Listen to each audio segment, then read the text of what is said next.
the winner. You see that on the bottom of the screen, digitalpool.com. That's where you go if you want to check out the live scores. Digitalpool.com.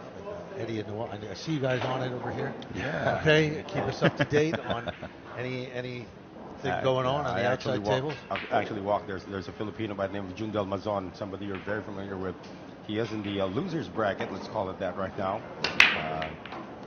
His match had just gotten underway. So far, talking about the Filipinos, none of them have suffered 2 eliminations, 2 losses, none. So let's see if that stays that way. And there you see the 1 ball going down. Shot. Shot on the 2. Well, you mentioned digitalpool.com. I am on digitalpool.com looking at the live scores. And I gotta say, one of my APA players, Johnny Mahilam, he's up at the moment against William Ong, the Singaporean, who's William's known around the circuit because he's quite the strong player. So hats off to Johnny for even getting 4 games on him now.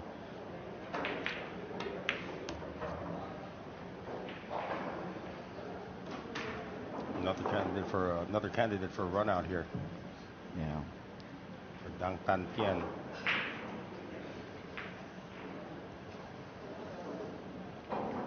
Also on table number 4, we've got another local legend in David Bala, who's one of the coaches for Q Sports. He coaches the youth here in the national team. He also is an APA coach as well, and he's up at the moment on table 4, 8-0 against Pham Trong Son. So he must be shooting really strong to be 8-0 at this point. At this point in the tournament. That's great. It means the break's going down. You're keeping your opponent at his chair. Yeah, Bala's quite consistent, and like I say, he's been playing pool here in Singapore for a long time. Local legend. Looks like he overran this one, Eddie. Not happy with his position on the 4, trying to get to the 5. You know, actually, I think it's quite nice. I mean, he's going to probably need an extension, or he might be able to just stretch it out. But if he just draws back, left hand, if he just draws back, he should be able to have nice shape for the 5 ball. Oh, he's going to play it top. Forward, oh, wow, that's going to be tough. Yeah, that was tough. Some players don't really like to have the confidence in their draw shot if they're playing with their offhand. Yeah,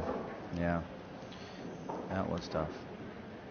That's why you notice a lot of Filipinos who just put the stick behind their back. They still do. Yeah. Still, wow. Okay. Well, now he's getting the extension out. Is there a rule on how long your extension should be? You know, not that I'm aware of. Okay, I'll take that. Yeah.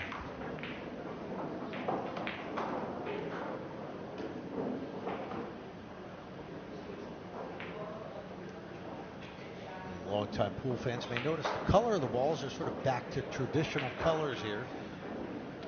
The 4's purple. Yeah, I've made that mistake a couple times. We saw, was it Joey Tate who played Shane Van Boening who made that mistake in a crucial match? And in the Philippines, we figured out a way to encode that. We say the 4 is fink, the 5 is furful. Furful. Ooh. That's a bit of an inside joke. No. It helps though. When you're shooting a 3, you got to look for the 4 is fink and the 5 is furful, because you might be setting up for the wrong ball. At least here the 5 is orange.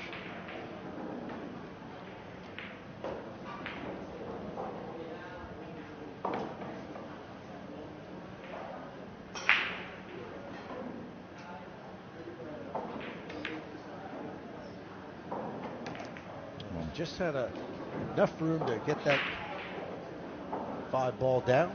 Yeah. So now everything's opened up for him. You got a sense that whoever makes the least number of mistakes here is going to take this match, because in terms of stroking ability, in terms of high billiards IQ, that looks like it's an even match. It's going to come down to unforced errors.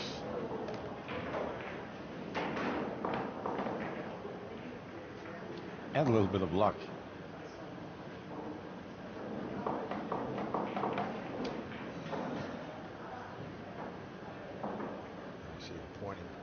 where he wants to leave the cue ball. Yeah, extreme right spin there.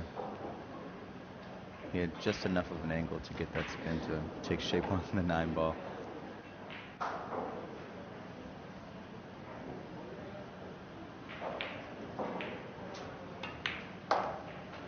Okay, so 2 in a row now for Dang Tan Kien, Vietnam. Ranked number 10 in Vietnam. A lot of great players coming out of that country right now as there's a bit of a boom in popularity of pool.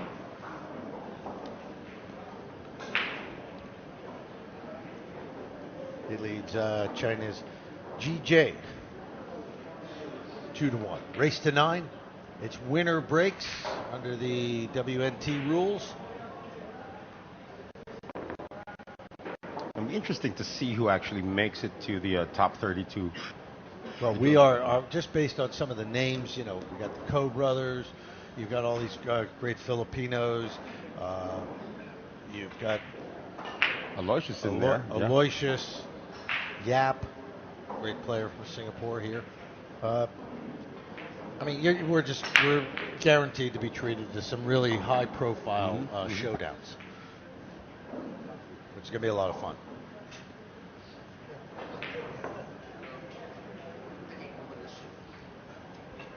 Yeah, we're in a tournament like this, Eddie. I just want to ask. I mean, how important is rest and recovery? You're not playing that many matches to race to 9. I mean, can you still go out and have a few drinks with your buddies, or do you right after this just go straight back to your hotel room and watch the video?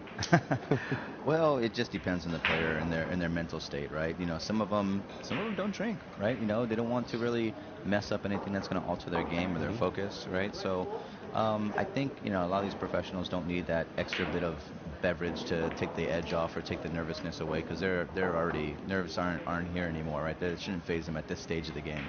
So yeah, I don't think it's going to affect their game if they have 1 or 2, but like I said, they're here for a purpose, and that's to win this tournament. I don't think their goal is to see Singapore, or they're here. Even though Singapore is a beautiful place, their main focus is spending as much time at AOC and winning this tournament. I was talking to Jun Dalmazon earlier, one of the players from the Philippines, said we have another successful break there. They arrived early so they can get the sightseeing out of the way.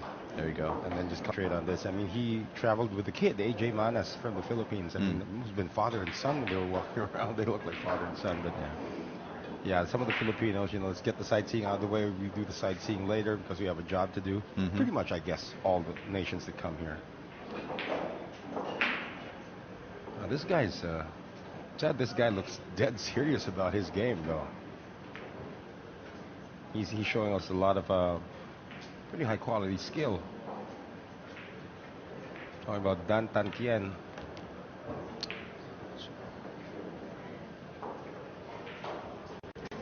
Yeah, really nice stroke there.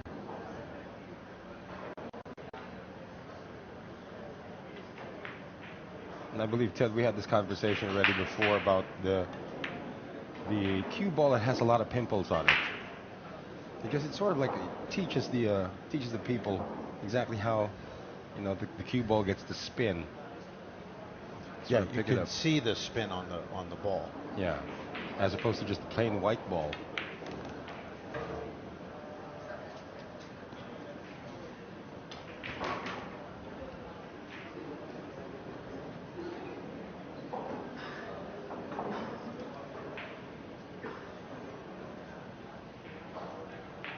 Look at the Dan Tan Kien long enough. You'd probably think he'd be a dead ringer for Vietnam's Lee Van Corteza. Am I onto something here, Ted? Never thought of that one, Noel. Yeah, you look long enough.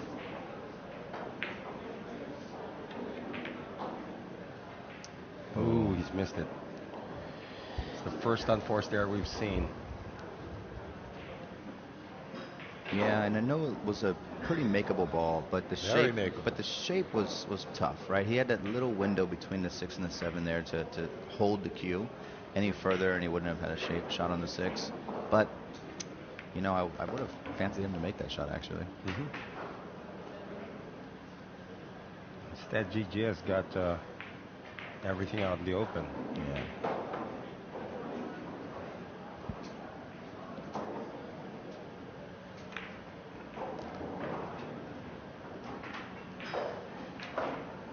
Hmm. He made this a little tricky. He has a little more of an angle than he wants, so he's going to have to try to control the cue ball so it doesn't get past the 9. It's either that or he goes around Singapore with it. Oh, you don't want to do that. That's right. Yeah, he's taking a long look at this because he either has to bump the 8 ball and try to control it or come around the whole table. That's not really what you want to do here. Yeah, he's drawing it, so most likely. Oof, he's really going down on this ball. He's digging deep. He missed it. Nice. He missed the 8 ball, but he got it behind the 9. Just like he didn't want that, right? That was the one thing he didn't want. That's almost a total eclipse. Yeah, you want to either clip the 8 or clip the 9 on the way out there.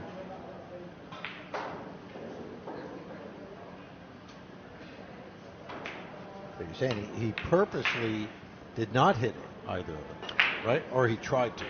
So he should have. He should have. Yeah. But he dug so deep that he just completely missed it. Yeah, exactly. Yeah. Well, he didn't leave an easy shot here. Yeah, got a little fortunate with the roll there. I'm telling you, Ted, that's Lee Van Cortez's Vietnamese twin. Could be. Yeah, you are onto something.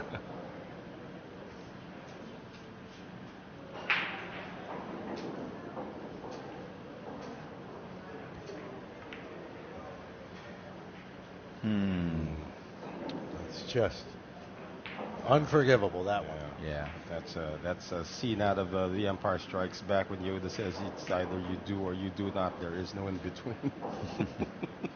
Not really, because he just couldn't commit to the shot. Oh, wow. He got a little.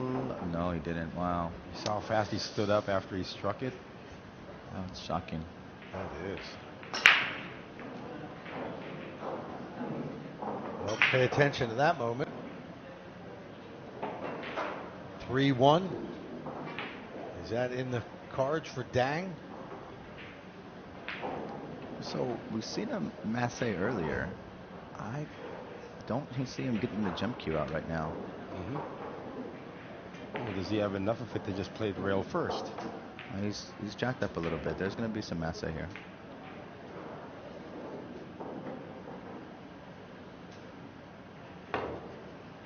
Just like that. Rail first.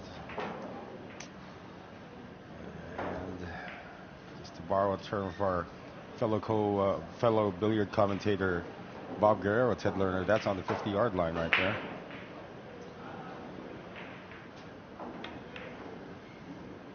Great shot. No problem. So instead of a 2-2, which GJ certainly thought that was going to be the case, it's now 3-1. Let's see how that affects the player from China. Usually, as we like to say, there's a certain turning points in matches. That would be one of them right there. GJ should have had that rack. He had walking table, glaring error, and he just handed and gifted that rack to Dang. So the Vietnamese up 3-1 and will be breaking. This is like what's good about the winner breaks format is that, yeah, you make a mistake like that, you get punished. That's the mistake right there.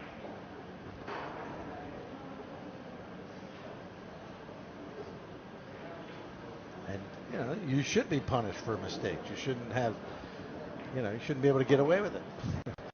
You make a mistake at this level, you are playing. This is some of the best players in the world, and very high level here. And as you pointed out, the pool gods are watching. That's it. Let's see what happens here. Well, he's been good on his break so far. He's had one dry break out of the 3 times he's been at the table to break. Listen, I can't explain it. I can't explain this pool gods thing. It's just no, it's true. I'm with you on it. I'm with you on it. It's true. It really does happen. There's some momentum, whatever you want to call it, pool gods. It's like you hand over you give a gift to your opponent of a rack that you should have won. Right. That it's just something. The air goes out of your and 9 out of 10 times it ends up costing you. Right. I do a lot of poker commentary, as you know. We also have something called the poker god. You mess up a hand, the next time you're going to get 7 deuce dealt to you 3 times as some form of punishment. And then when you do get a good hand, somebody's going to outdraw you as some form of punishment as well. So it also happens in any sport.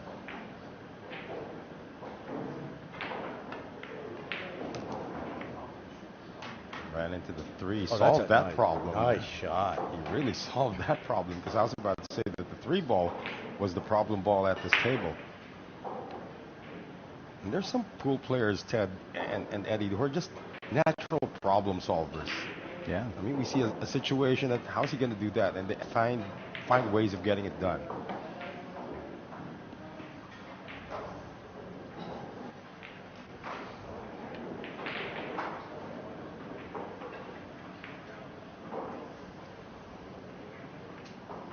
Pretty good layout here. Looks like GJ of China might have to stay in that chair for a prolonged period of time. With the way that Dang's been breaking and the way that he's been controlling the table. I mean, you saw earlier how confident he was on that Massey shot. And then playing the rail first when the 8 ball was hanging over the pocket.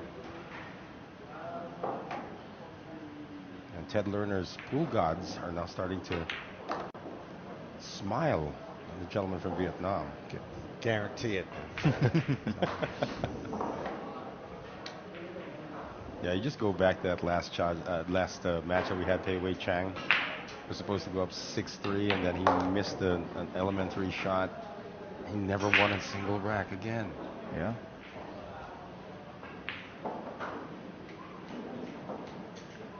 Just got to avoid the side pocket here, and he does very easily. Made that look easy.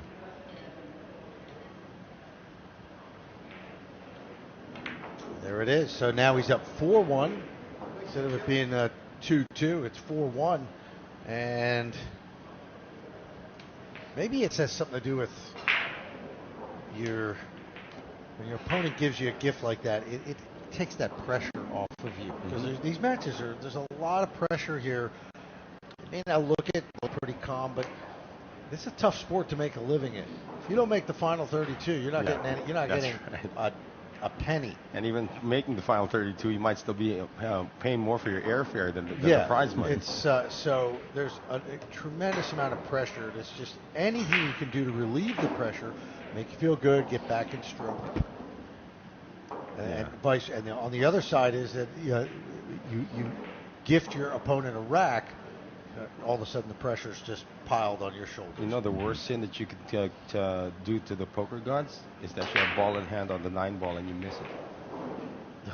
Have you seen that happen? Ball in hand on the 9 ball and you miss the 9. No, I've never seen it. hopefully, I've seen stuff close to that, though. Yeah, hopefully at this level that doesn't happen. Yeah, it doesn't happen at this level, for sure. I saw Carl Boyes miss a straight-in 8-ball at the World Pool Masters and lost the match right in the last rack. Right.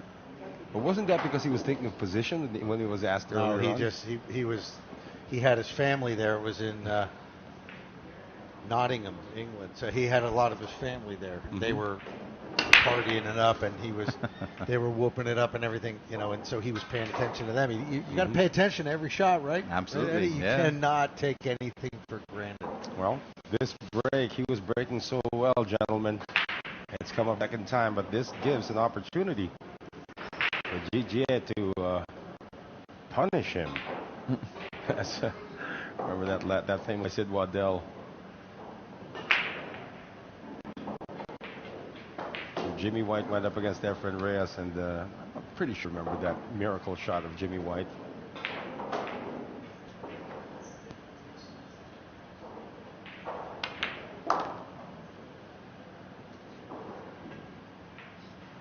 Yeah, this is a gift to GGA right here.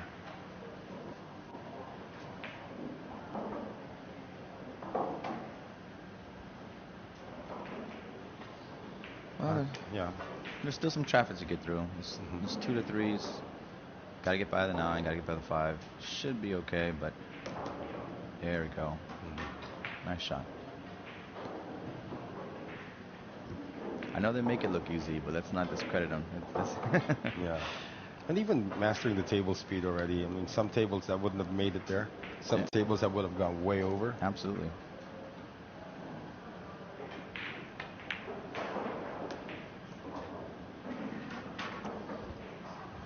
Oh, I do have a question for you though.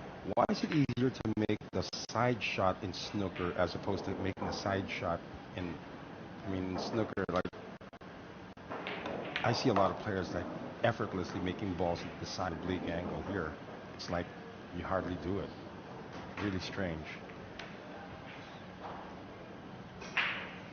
Doesn't have any situation where that needs to happen there. Well, can't comment there. I'm more of a pool player than a snooker player. I should ask somebody who does play snooker, but it's strange, you know. It's like when you're trying to make a side shot when it's an oblique angle, it's like that's a low percentage shot. Sure. But in snooker, they do it all the time.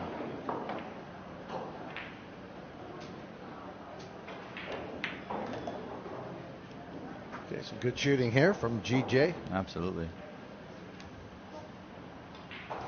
That's as if he's up 4-1 with the way he's been stroking it here.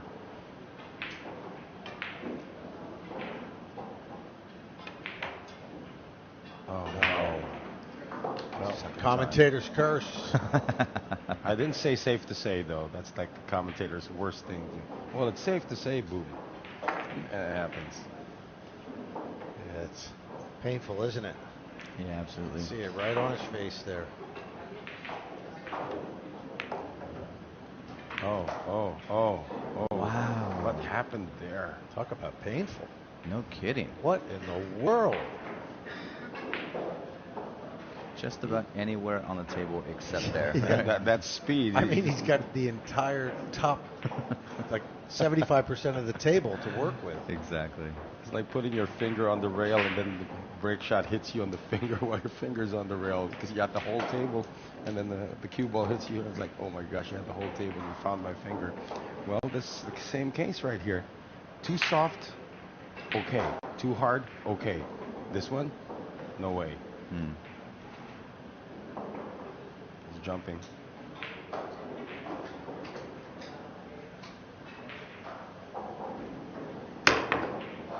Wow.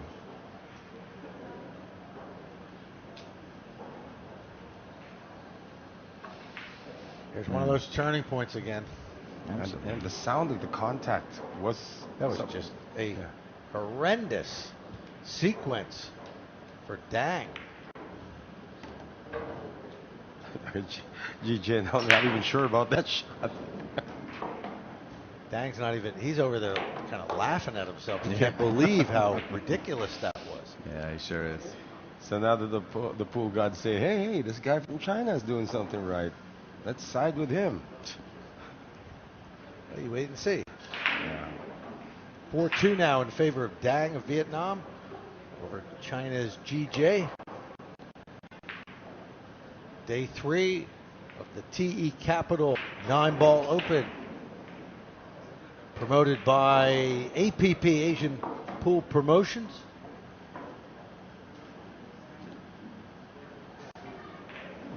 And we got a nice list of sponsors here who have helped make this event possible. 28 players from 15 countries are here in Singapore to battle it out.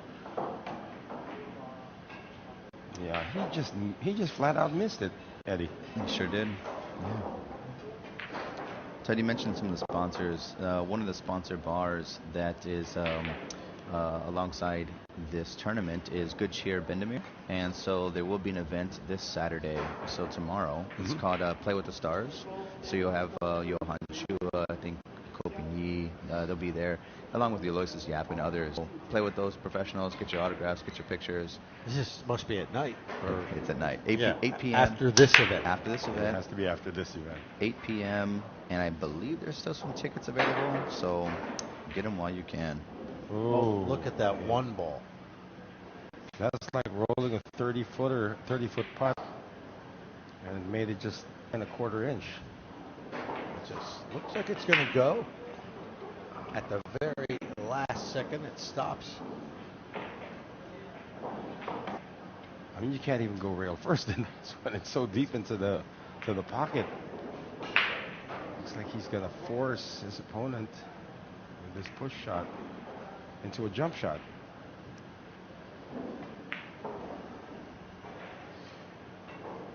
Or some funky kick.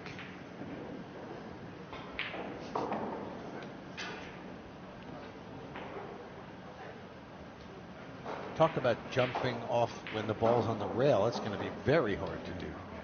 Isn't it? I mean, he's got the ball right on the rail. It does make it a little bit more difficult. You know, as a as a shorter player myself, I like it to be on the rail as opposed to be in the middle of the table. In the middle of the table, I can't really stretch over, so it does give you a little bit of leverage when it's on the rail like that. But that close, like you said, kissing the rail, it makes it a little bit more difficult. He completely missed it. I'm He telling sure you, did. that ball was too deep in the pocket to even. You miss it and hit the rail, you can't hit it. Well, he needed to hit the edge of the ball too to get shape, right? If he just pots it as far deep as the one ball is, he's liable to scratch as well by following it in. So he wanted to hit the edge of the one ball to come around the table for the shape. It's good advice for your amateur players there. They might look at that thing and go, hey, it's a duck just sitting there. I'm going to knock it off. And next thing you know, you scratch. Absolutely. You know, you got to think about that thing is so deep in the pocket, you're probably going to scratch if you hit it straight on. Exactly. You know, just he's taking a couple extra looks at this because, you know, it's not an easy shot to get shape on. And yes, the ball's right in the pocket, but what do you do after that, right? You got to make sure you get a good shot on the two. And he's going to have to come at least 2 rails and try to get in next to the 3 ball, right where the 6 is at. And he got there. Yeah, he did. Right where the 6 is at, yeah. Yeah. If this had a gallery, that would have been applause. Yeah, For that effort. And here he wants to maybe hold the cue ball with a little inside spin so it comes off this one rail and just bounces up for the 3. Right there. Nice shot. Looks like the issues are over for this rack. Although we said that in the rack previous, by the way. I think you said that in the rack previous. I said that. You know, I've had broadcasters curse follow my career forever. I think I ended one of the longest free throw streaks in the history of the Philippines by just talking about it. Ooh. Well, I don't think any of us need to take any responsibility for the failings of GJ right now. That's true. Because he is just handing this entire match over to Dang. He's had numerous chances, and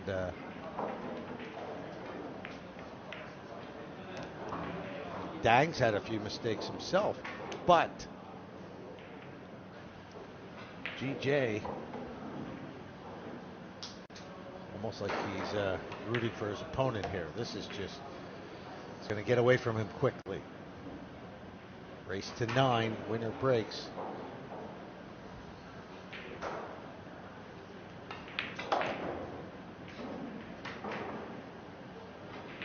Yeah, he's got a pep in his step again. He's probably totally forgotten about that attempted jump shot that failed miserably in the last rack.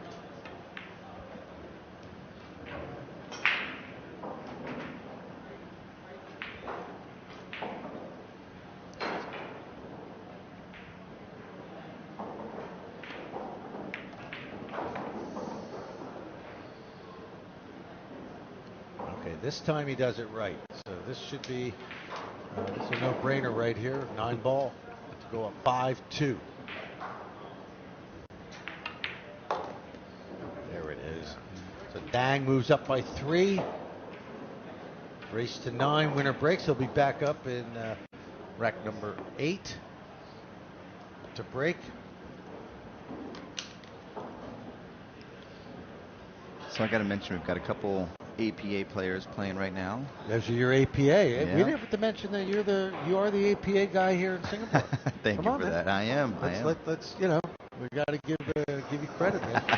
You are the guy who brought it here, right? I am, yes. But it's, you know, the love of pool that we all have here in Singapore that makes it a thing in Singapore, right? Because we're able to grow the sport, and, you know, there's people in APA from ages 16 all the way to I'm not going to mention how old they are, but a lot higher than 16, right? 116. And then of course different cultures and backgrounds, because Singapore is such a melting pot of different cultures. So that's what makes this game pool so beautiful, that it doesn't matter your background or your age or anything. Everybody can play this game. APA kind of helps facilitate that. So that being said, we've got a couple guys. Denji, who's also playing. Unfortunately, he ran into a juggernaut in Bernie Reglario, who won his match. Bernie moves on to the round of 32. 9-0. Yeah. Yeah. And then, like I mentioned, local David Bala also won 9-0. So a couple folks advancing here. And then we've got one other player, Johnny Mahuliam. He is playing against William Ong. Unfortunately, Williams on a bit of a run here, 6-4 at the moment. As long as the magic number of 9 hasn't been stretched. Of course, Jonas Magpantay of the Philippines, who found himself in the losers bracket, has also his match is ongoing. Just when he got on a roll, that comes up dry, but no shot to a pocket for GJ. Yeah. There you go. John Pantay defeating Aaron Yip of Singapore. So far, no Filipino has been eliminated yet. I did speak to that big, I could call the brat pack of the Philippines, talking about Jeffrey Ignacio, Johan Chua, and James Aranas. They were all together with Jeffrey De Luna, and they're sharing jokes. I mean, when those 4 guys get together, it's a laugh fest. They have so many stories, so many jokes. Yeah, but they're all still through. Of course, the Wonder Boy from the Philippines, Anton Raga, 9-0, you said today? He did win 9-0, yeah, he did. I believe from Asia, of course, with all due respect to everybody here, from Asia in 2024, those are the 2 names to watch out for. Anton Raga of the Philippines and Aloysius Yap of Singapore. They're going to make serious headway in this sport.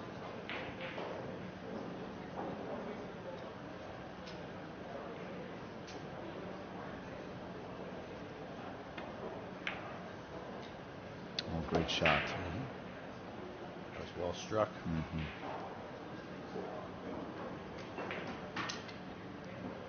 Yeah, we pointed it out, gentlemen, the one who makes the least number of mistakes is going to come out on top in this one. We did see 2 catastrophic mistakes from GGA. That was a nice shot right there from Dang. Obviously, I mean, this the steadier player at the moment.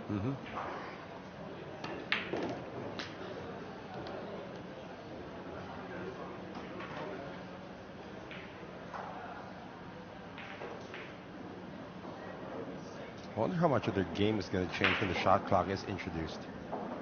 Because right now they're really taking their time and then assessing everything before they actually execute. It's certainly playing at a fairly good pace. Yeah, I think so. I don't think it's going to change too much, honestly. They're playing pretty quick pool, actually. And, at this stage of the game, too, I don't see many of the players really exceeding the shot clock. So I think they'll be just fine. What is the shot clock here, though? Is it 30 seconds or 30-second shot clock? Well, if they're playing under the World 9-Ball Tour rules, I mean, naturally, yeah, theirs is 30 seconds. Now, I don't know here what they're going to do. They're going to have a shot clock on final day. I think maybe either quarterfinals or semifinals onward. I think from the quarterfinals. Yep, the quarterfinals on. Just got word on it's going to be a 30-second shot clock. I've seen players who are naturally slow. Johnny Archer picking lint off the table. Right. But when you put them on a shot clock, they actually become better. Yeah, right. Sure. They play better. But if you allow them, I've seen at the World 9-Ball Championship at Qatar, they didn't ever had a shot clock. I mean, there were guys in the that really matches deep in the tournament, like quarterfinals, semifinals, taking 5 minutes to shoot. At this point, it's not a sport. I mean, nobody's going to watch it take 5 minutes. I think Earl Strickland was the first to be very vocal about that. Well, you mentioned the mental part of the game, right? And that's a big part of this. Sometimes just go shoot, just go play, right? You know how to play the game, Yeah. just go. But when you in your own head, you think about the shot too much. You think about, oh, what I did last time. You end up missing the shot, right? You just want to go out there and play. You can't play scared either, right? You know, you miss the shot. Yeah, you make that shot like 9 out of 10 times, but you miss it that one time. It shouldn't affect the rest of your shot making. Correct. Well, he is definitely not in his own head right now. This guy is. 6-2 down, DJ of China. He is ruining the glaring errors and the gifts he gave of Vietnam. Dang is cruising along now up 6-2 in our race to 9. That's what you do. When you get the table, you just keep your opponent in your chair and you'll have no problem. Exactly.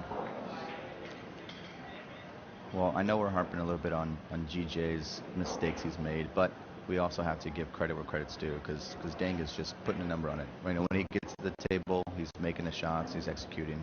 He's playing really good pool right now. Yeah, it was except for the rack. It was like three racks ago where he gave up the table. That's 2 right. balls left, but that was about it. Yeah, it was bad shape on the 7. And he did lose that rack, by the way. He did lose that rack, but that's the last time he's lost.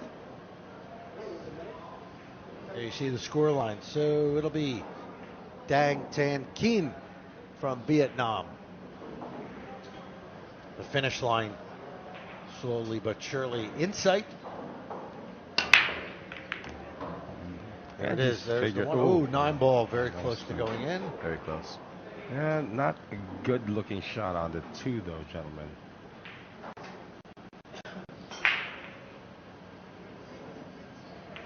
And 9 got kicked.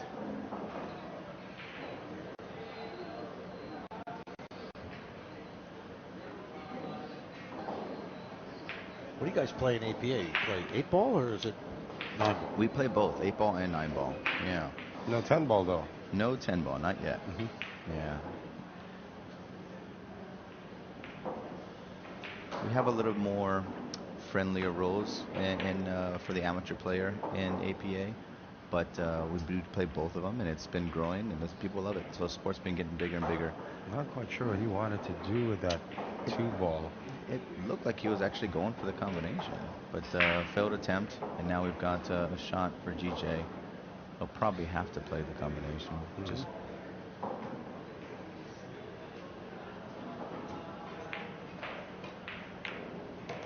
Yep, there it is. And then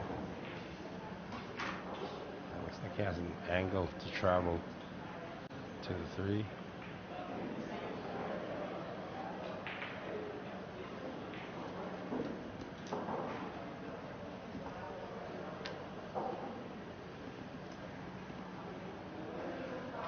He's neither here nor there, Eddie.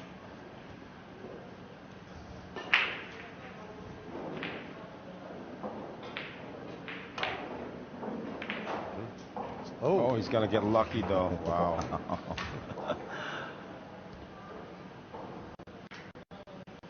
Let's see if he can turn this into something. It looks like the posts have make that the pool gods that have defected. Still too early. Yeah. Disclaimer.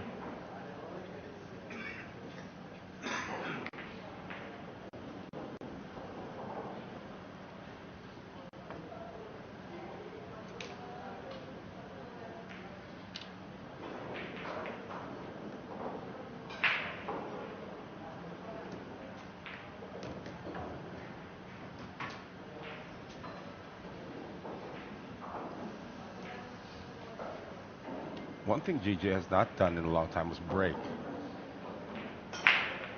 The last time he did, he came up dry.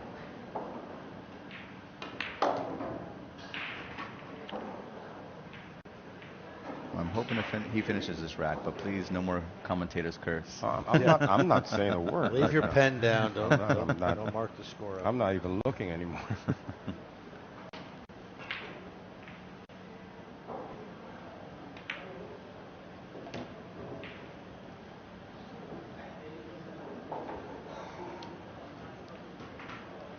Just a little bit of follow here.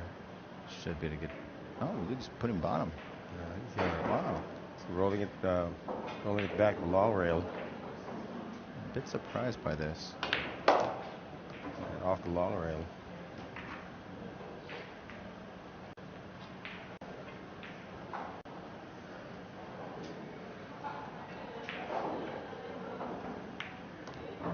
There it is. Well, it worked for him. Yeah. 6-3 now. Gets one back. Stop the bleeding. Now he has to break. So we'd like to thank our sponsors here at the TE Capital Nineball Open. Dynaspheres balls. You see those billiard balls there? Those are Dynaspheres. CPBA providing the cloth. And Rasson. This is a Rasson table. Always a popular table with the players. And Kamui, tips and chalk. Thank you to our sponsors for helping make this event possible.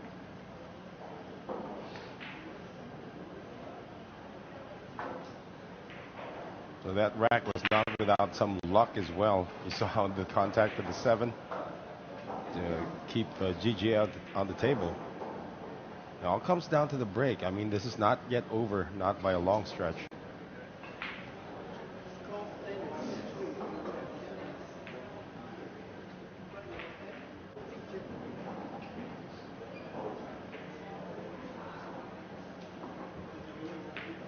So GJ trying to make something happen here. Made a ball. And he has a shot on the 1. Mm-hmm. 2's wide open on the right side of the table. There you see the 8 going down. There's actually a 4 ball, I think, Ted. Oh, there's the 4 ball. Yeah. Right. Okay. Purple 4. But still, he was a little fortunate because that was not supposed to go in, just got knocked in. So we're sticking with your pool gods theory. Oh, no. Yeah, well, I mean, he's just not. Wait a second. No, come on. No. He's not shooting well. I'm telling you. Ted Lerner is something here, folks. Well, his game isn't at the level right now. I mean, maybe it has been in the past, but today it ain't. You can tell that. Absolutely. And he got lucky there, but that unlucky with the leave. Yeah. Play safe. Yeah, exactly. There's a couple safe opportunities here. What was his first option here, Eddie? Well, first option is just hide the 1 ball behind the 3, and then send the cue ball 2 rails to get up table. Just where the 3 is blocking the 1. Yeah, he decided to play it a little soft. You know, the 1 did bump the 3, so it kind of stopped the 1 ball from moving its tracks. But it's a pretty simple 1 rail kick. A makeable shot, too. If he decides to go for it, of course.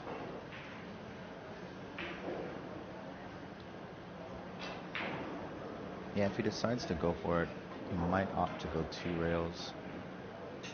He's kicking at it the other way. Yeah, that's the way to kick at it. You just want to make sure if he doesn't sneak himself behind the 3.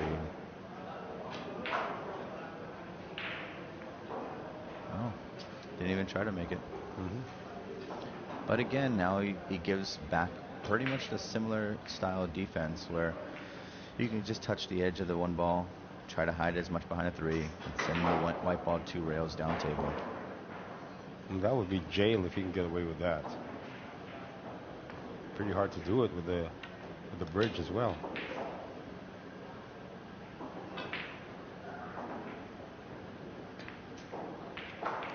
Just like that. Oh, a little hard. I can see the 1. Absolutely must-win rack for GJ.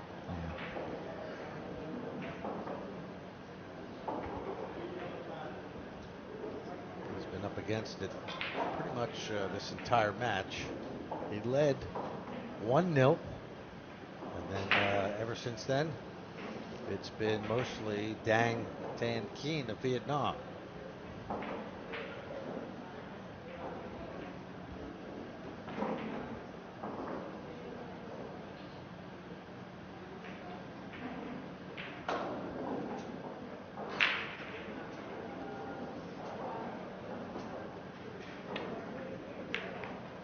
That's a defining shot here in this rack. Again, at this point, Eddie, do you trust your pot-making ability on that one ball? Well, no, Dang has to be feeling pretty good about that lead, considering that he's not making anything at this point. It's true. Good point. How do you rate this level of shot difficulty? Probably about a 6 or a 7. I mean, it's definitely makeable, but you got to hit it with such speed that you're going to get back shape for the 2. And yeah. Did he try to go for the pot, or was he just going for the safety shot all the way? I think he was actually trying to go for the pot. I think he got a little fortunate with the one ball getting tucked behind the 8-9. Simple shake of the head. It's not making the balls, but I can't make this one either. Yeah.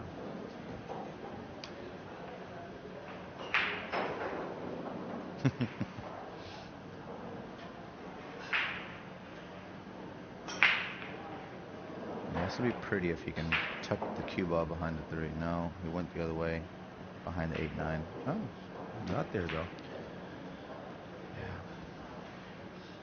Yeah. Eventually, somebody's got to make the one ball. He's got the jump cue? No, I don't have a jump cue. Okay. Honestly, it's not a tough kick shot. Yeah, and he's looking at it now.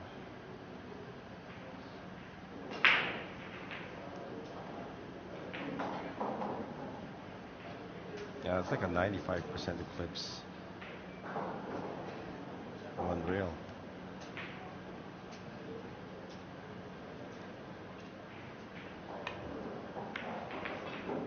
Nothing going his way. Yeah. Except, not a bad lead.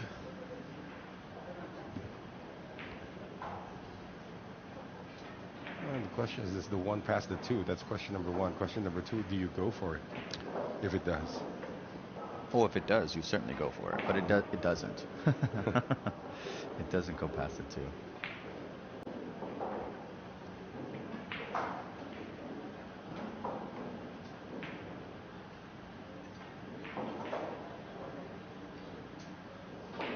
Crossing? I think he's going to send the cue ball down table for a safe. Sure is. What a touch. That appears to work. Yeah,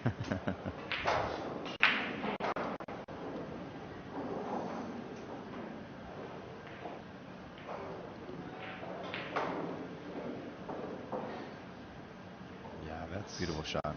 That's pretty much a tough escape.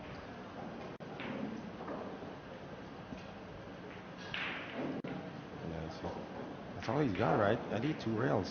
Yeah, 2 rails, but having that second rail makes it a little bit easier to make contact with the ball. Of course, it's a little bit more predictable where the cue ball is going to go if he does make contact. But I foresee him to. Oh, yeah. Wait for it. Wait for it. Hey! Hey, it's legal. He gets it on the rebound. telling you, Ted. Yeah. He's getting a few favors here and there. And does not leave a shot on the 1. I mean, there's a shot on the 1, but there's no pocket for it.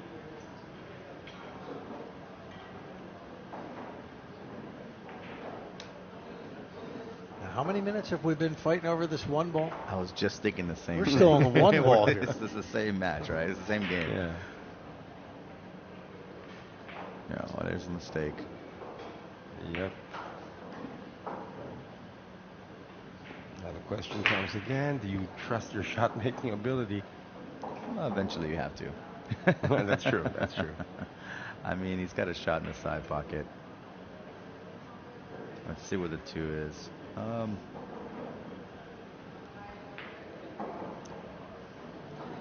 Yeah, he could, shoot the 1 ball and miss the side pocket and leave the cue ball nestled up against the 5.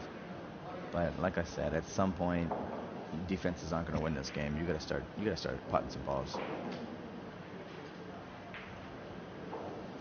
I don't think his confidence is going to grow any unless he starts making a couple balls here. I would agree with that. Mm-hmm. He went with the defense, Whoa, and he whoa, got whoa, luck. whoa. Wow.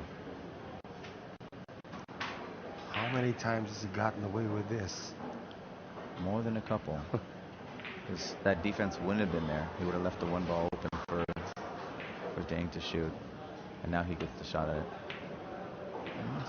Yeah, every time he has a chance, he doesn't even get close. Mm-hmm.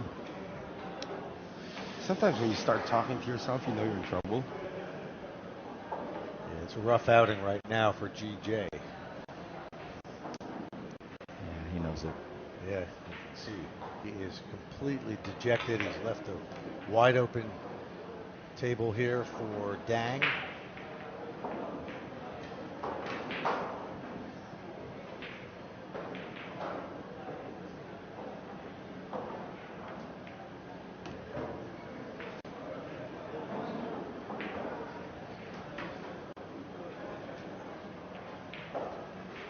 I don't see any issues anymore here, Eddie. Yeah, with the 6 and 7 down, just a nice little touch here to get on the top side of the 5 ball. Basically a stop shot for the 8. 9 inside should be done.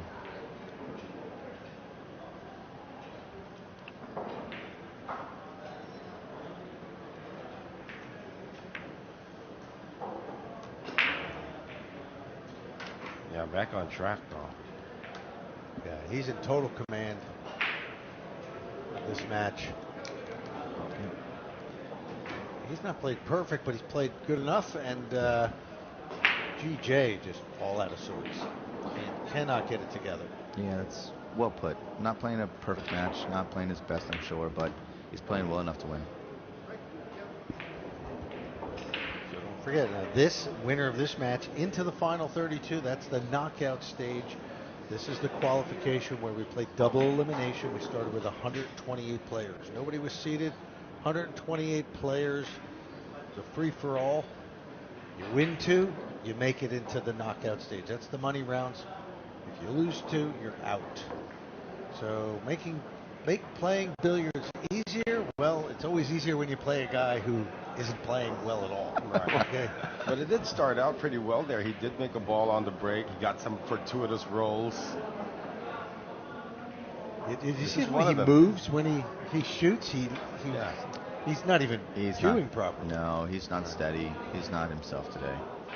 That's roll number 1. Here's roll number 2. Yeah, it's got a couple really fortunate rolls, but just can't capitalize when he does. Almost a look of confusion on his face right there. Like, what's going on here? It's like a bad dream. Who blindsided me? Don't you have those days, gentlemen, when you feel you're doing everything right and nothing's going right, and you think you're in a bad dream? It's probably what GJ is thinking about right now. There you see the score line. Dang Tan Kien of Vietnam, 7-3, and breaking. Winner breaks format. So you win the rack, you're back up in the next rack. Missed it again. Oh, sad to report, Johnny Mahulam just lost this match to William Ong. That's the first Filipino who's out. That's true. First Filipino who's out. Yep, William Ong advances. William Ong's been playing in the pool scene here in Singapore for many years. Humor me here. Is he going for the billiard? Might as well.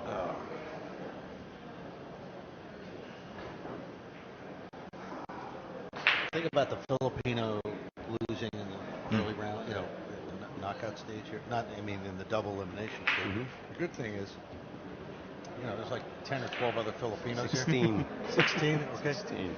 They'll look after him. Yeah, he's not going hungry. No, okay. He'll be all right. Oh. Yeah, Johnny plays in the Team Baraka I was mentioning to you earlier. Yeah, he plays in that team. Quite dang with an unforced error there, gentlemen. Oh, okay.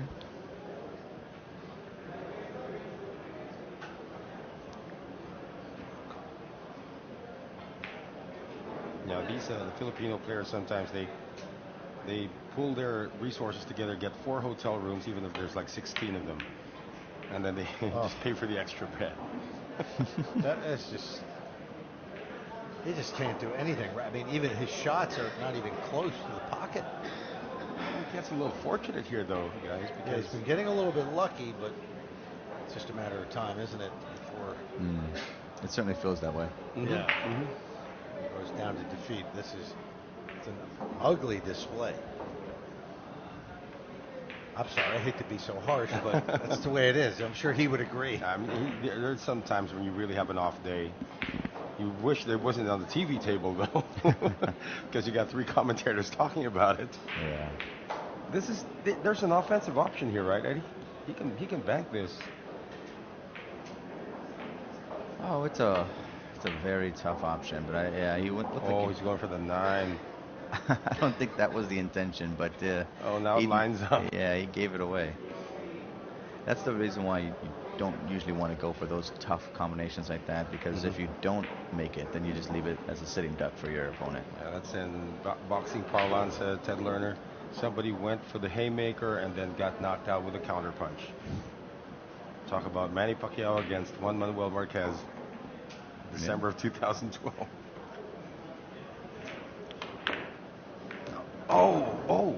Watch out! No. Wow, that cue ball does not fall. Wow. What? I believe the ref is waiting 5 seconds to make sure it doesn't fall. And if it doesn't fall, then Okay. yeah. Wow. You got a rack. Again, a lot of luck though, guys. Yeah, it wasn't pretty, was it? It wasn't pretty. I think Ted's just looking for something to cheer for. He got a rack. Yay. Then he gets a right. That's the next part. Hey, never say never. Yeah. I'll give him his props if he comes back. Sure. Absolutely. But it's just, I mean, he's missing pockets by 2 and 3 inches. Yeah. Yeah, it's been a little tough I to can watch. see, bobble it in the jaws of the pocket. Okay, that happens, but you miss it by numerous shots by a few inches. And there he goes. It's pretty safe to say if that 4 ball wasn't there, he would have scratched. Yeah, he would have scratched. That's for sure. So, one last former APA player, Jonathan Coe, who took his team to the championships in APA Las Vegas, is actually on the hill right now. Okay. Yeah, he's shooting quite nicely against Yu Xing. Cassie? Liu Jing. Yu Xing. Yeah. Look at you guys. Liu Xing. What's going on, man? Look at you. The APA guy. Yeah. Killing it. They're doing okay. Showing up today. Hey, it starts from the leadership, right? You gotta claim it. You gotta claim it. It starts from the leadership. Okay, there's the 1 ball down. Shot on the 2. 3's way out there. 5-9 combination coming up. I'm just kidding.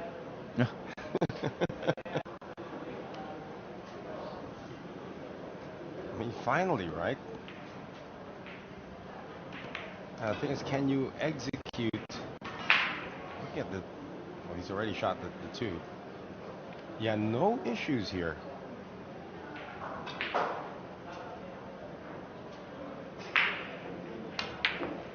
That's the issue. I was just going to say, the issue is you got to complete the pot. I thought you were going to say it's the commentator curse again. No. No issues. Come on. No, it's all on GJ right now. I mean, he stood up real quickly after striking that 3. He did. He really did. He's lost all his confidence already in making even the simplest of pots. Gotta get there.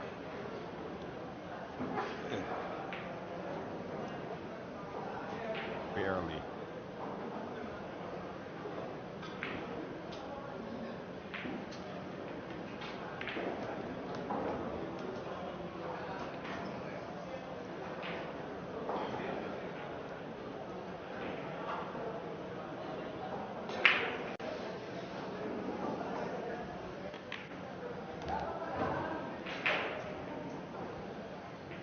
Four more balls for a place on the hill. That's what we call it. Cool. You're 1 away from victory. 1 away from climbing the mountain, the pinnacle. Why they call it the hill, right? one away from the Is that what it is? That's what I heard. So it is. I'm pretty sure that's been there way before we've been in the business. Yeah.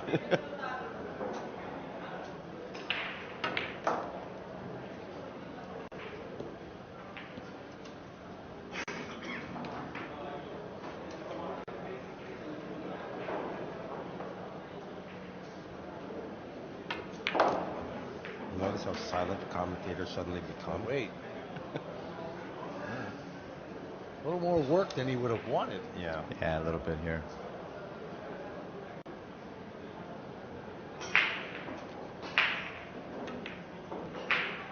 Wow. What in the world? And he also stood up real quickly after he hit that. Must probably be concerned about the scratch, Eddie. Look where this cue ball lands. Yeah, it probably was going through his mind, but you know he had quite a few. He had quite a bit of room before he was going to scratch, so I think he should have been safe on that one. And look at this, yeah, and look at this. Oh, it's just, you wow. knew as soon as he hit it. Wow, it's getting worse and worse. As soon as he hit it, you could see it wasn't going. Yeah, and the scratch was on the way. Wow. I've never seen somebody implode this way before, especially at this level. Yeah, I've seen matches. You know, there's guys been over the years. It does happen. It's unfortunate. We're not laughing at him. It's tough. You know, I mean, you have a bad day. Exactly. It happens. But we have to call it as we see it. Exactly. I mean, he's just he's a wreck. It's just not. He's not even getting close to the puck. We always want to give the guy a glimmer of hope, but you know, every time he's gotten an opportunity for a glimmer of hope, rain clouds come. I mean, he misses some pretty easy shots.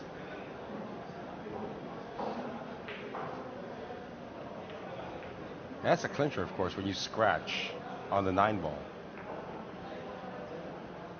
He was given a chance on this miss.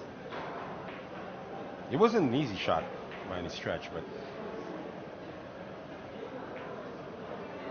oh boy. Absolutely zero confidence. You can just see it. You can feel it in his whole demeanor. He's just not sure of himself at all. Yeah. Anyway, if he goes on to lose this, he will go to the other side, the loser's bracket. That means he has another chance to redeem himself. And a couple of hours, at least an hour of rest as well.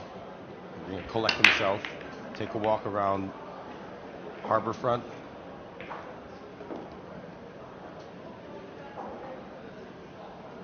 Yes, this Aspire Recreation Center is in the beautiful Harborfront Center. It's a cruise port. Sentosa Islands just across the way here. They've got gondolas going over there. You can take a boat or a tram over there. I want to thank my good friend here, my newfound friend Eddie Rivera, for treating me to a burger today. While they got a taste of the local cuisine. I wouldn't know if that's local, but you bought it in Singapore, so it's got to be local, right? So after this break,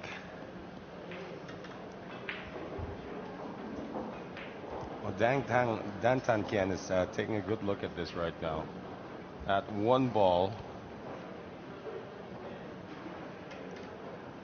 Oh, we're going to see Benok in action. We call him Benok, Bernie Regalario. So after this match, we're going to see. We're heading over. That's the loser side. This is the last of the winner side match. So we're going to the loser side of the bracket. It'll be Singapore's David Bala taking on Bernie Regalario of the Philippines. Do you know David? I know David well. Yeah, he is the APA coach for us. So he's APA coach. He's a Q Sports Junior national team coach as well. He's just a phenomenal player. And I think both, if I'm not mistaken, I think both players, David Bala and Bernie, both won 9-0 in their previous match. Wow, okay. So we should see some fireworks here. Very good. We call Bernie the wonder kid in the Philippines, like the glimmer of hope, the future of Philippine pool. He, AJ Manas, Kala Moroto, these kids are coming up from the ranks now, teenagers. They'll be the next generation. Oh my goodness gracious. A forgettable performance for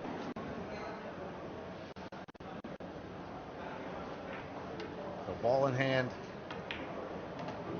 for Vietnam's Dang Thanh Kinh, with a chance to move into the round of 32, the knockout stage, which begins tomorrow. Yeah, I'll watch GJ's match tomorrow because I'm very curious to see how he bounces or if he can bounce back from this. That's a good point. And this is, that's what we talked about earlier. The mental part of this game and how you perform after a loss is so crucial. So I really hope to see him come back and maybe win next round. I hope, because this is a tough to watch. Yeah, But it really is. he moves to the Painful. losers bracket, right? That means his match should be in later on today. If he does move to the losers bracket. Well, we have one round tomorrow. Oh, the first match will losers. be the Oh, final okay. losers bracket, and then the Okay. second match will be start the knockout stage. All right. Thank you for clearing that up.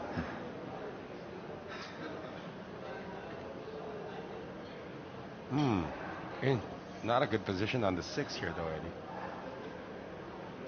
Yeah, it's not great, but it is makeable. It looks like he's trying to play for the defense, though. And the way GJ's been shooting, I don't blame him.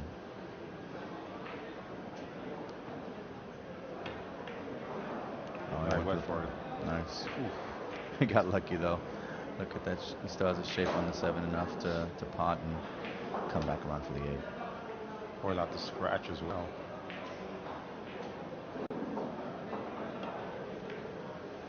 Oh, he's missed it again. Wow. Now that one's surprising. That's amazing. Just overcut it.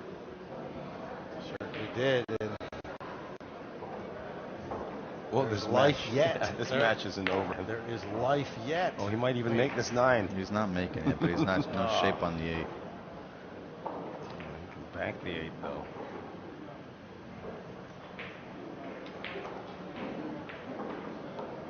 Yeah, let's take your time here a little bit. Yeah. Come on, GJ.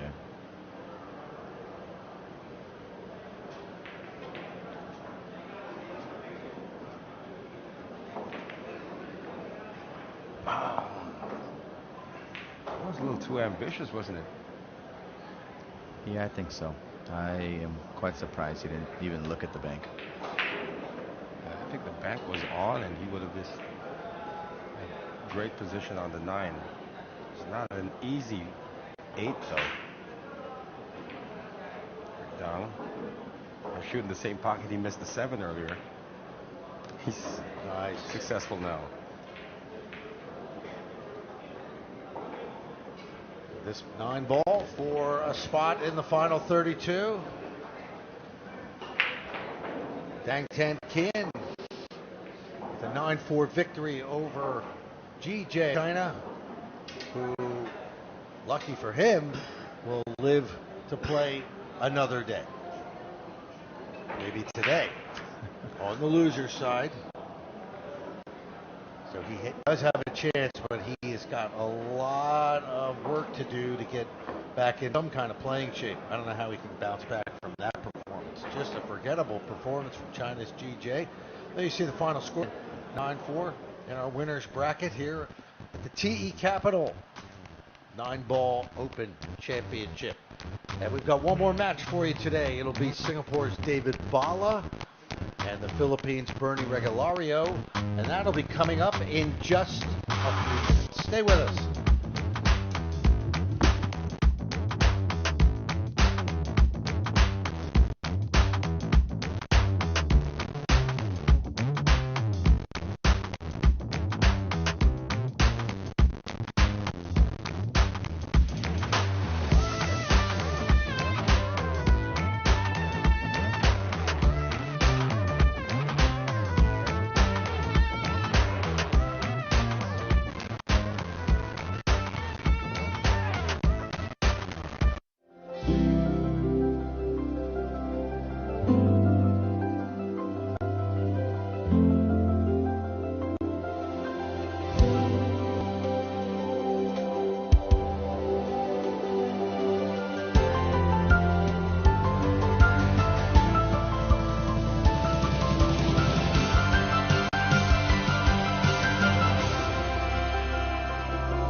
Experience the pinnacle of billiard excellence with our precision-crafted cloth, trusted by champions worldwide. Engineered for flawless play, it's the surface that elevates your game. From professionals to enthusiasts, discover a world where mastery meets innovation. Explore our range of colors and textures to express your unique style. Elevate your game with us. Visit our website today at www.cpbabrand.com.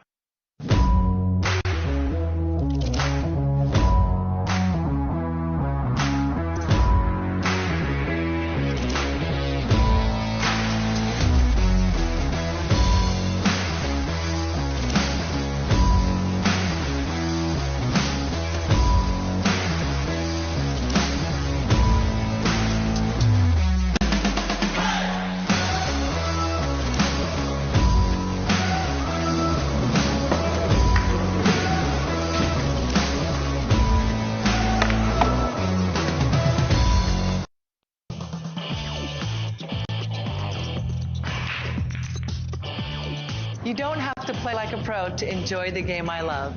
If you've ever played in a friend's basement, you can compete in an APA league. In the APA, everyone can play and anyone can win. So if you're looking for a fun night out with your friends and family, join an APA pool league today. Have fun, meet people, play pool. Visit poolplayers.com today.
It's the very best in Asian Nineball here at the TE Capital Nineball Championship, coming to you from Singapore. We are at the Aspire Recreation Center, and now it's Singapore versus the Philippines. David Bala of Singapore taking on Bernie Regalario of the Philippines, 18 years old, Regalario, and joined by Noel Zarate, and John Dangerfield has joined us here in the booth. John, how are you enjoying the event so far? Yeah, good evening. Thanks for the introduction, Ted. Yeah, it's great. I've been watching outside in the arena, I know obviously all the local players. Been here for 16 years, so There's it's David. Yeah, David's. Tell us what you know about David. Sure, yeah, he's one of the top national players. He's always been around in the sort of top 3, 4, 5 players. He's the official Singapore national youth coach for Q Sports Academy, and he's also the official coach for APA. So he's got a couple of official roles, and he's obviously played internationally, represented Singapore a few times. Yeah. So Noel, we'll go to you because you know Bernie Regalario personally. You said only 18 years old. Yeah, and tell us a little bit about him. Well, he just turned 18 last January, so he is turning 19 this year. Started out playing billiards at the age of 10. He's originally from the Bicol region in the Philippines, and you can tell by the look on the way he's wearing his hair, he's a big Johan Chua fan. Yeah. Because Johan actually started teaching him at a very young age, and they call him the Little Prince in the Philippines. He certainly is a baby-faced player, that's Yeah. for sure. He is only 18 years old, so David Bala wins the lag. It's winner breaks, race to 9. This is a loser side match. This is double elimination part of the tournament. So if you lose this match, you are out of the event. If you win, you are in the final. You get one more. Okay, yeah. You're not in the final. You still have to play one more tomorrow morning. So our final 32, which is where the knockout stage, single elimination knockout stage starts, will be tomorrow in our second match. That's when we start. And one thing about Bernie Regalario, gentlemen, is that he shoots really fast. That's one facet of his game, and he's chosen a really quick push out right here, coming off the break. But yeah, when he has an open table, he's like a machine gun out there. I think that's not an uncommon trait amongst the Filipinos, That's right? true. I mean, look at the girl, Cheska. She plays this kind of speed. I was talking about Cheska. Yeah. She's called the Flash for a reason. Johan also. Yeah, Johan. Well, David had a good look at that. So, John, you think that was done on purpose? I was just thinking exactly that. Hey, let's see what you did he got. leave him a go? Yeah. Yeah. That's right. So I think it was very risky if he really did that on purpose, because I don't think he knows him that well, and Bala is very capable of putting that ball in. So I think that was a little mistake myself. You saw that typical behind the back shot that the Filipinos, as opposed to using the offhand, they just put the stick behind their back. That's very common. And this is quite an open table. It's going to be a very, very entertaining match, I would think, gentlemen, because it's going to be two contrasting styles, youth versus experience. And I was talking to Bernie Regalario earlier how he moved to the losers bracket, because he did win his first 2 matches. He was actually up against a Vietnamese opponent. He was up 7-3 in that race to 9. And then the guy fluked. He tried to make the 1 ball, went out and hit the 9 and made it. And he never got back to the table. So he ended up losing that. Actually, he went back, and it was a hill match. He lost 9-8. That's why he's here in the losers bracket. The luck of Nineball. Mm-hmm. That's a beautiful stroke, that's for sure. Right. But he's underhit that a bit. Yep. He just pointed to where he wanted to have the cue ball go up a bit further. So do a little something to do here with the cue ball. No problem. Yeah, I know you're saying cool that you want to, as much as possible, you want to be in control of that cue ball. Filipinos are not afraid to move the cue ball around. That's true.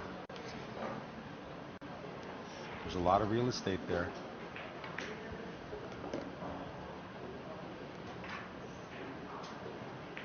Yeah, I wonder how much experience a player like Bernie has had in these kind of matchroom conditions with these rasson tables, with the new cloth, because they're mostly playing in outside places without Right. aircon, right? So this is very... Yeah, he actually competed in a few big tournaments already in the Philippines. I met him at a Sharks event before. Of course, the Sharks stadium there is pretty good in the Philippines. Did pretty well, went to the Hanoi Open, made it to the top 32, was defeated by Lee Van Corteza in top 32. So he's pretty much used to these conditions, and he has a tendency to zone out.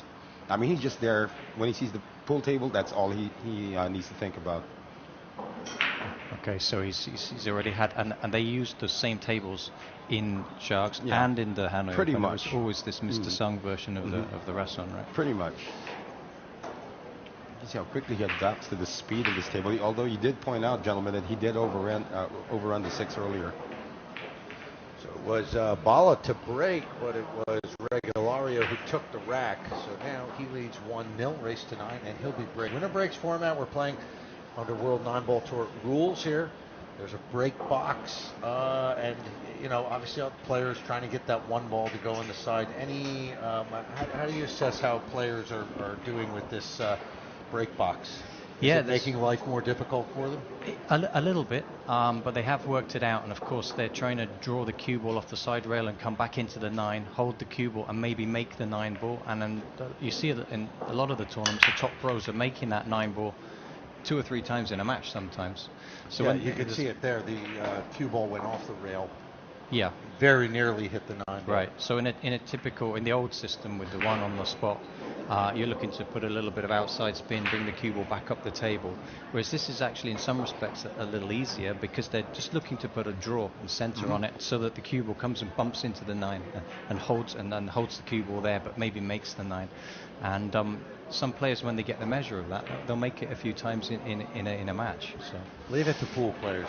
Doesn't matter what you do, they figure it out. Correct. Yeah, correct. They will figure it out. I mean, I've seen even 10 ball. Everyone says a 10 ball is so much more difficult because that one extra ball with the physics of the rack and everything. They figure that out too. Right. With the magic rack, absolutely. Yeah. Oh, nice cut shot there from David. I think David's realized already, gentlemen, that he has to get aggressive against this very aggressive kid.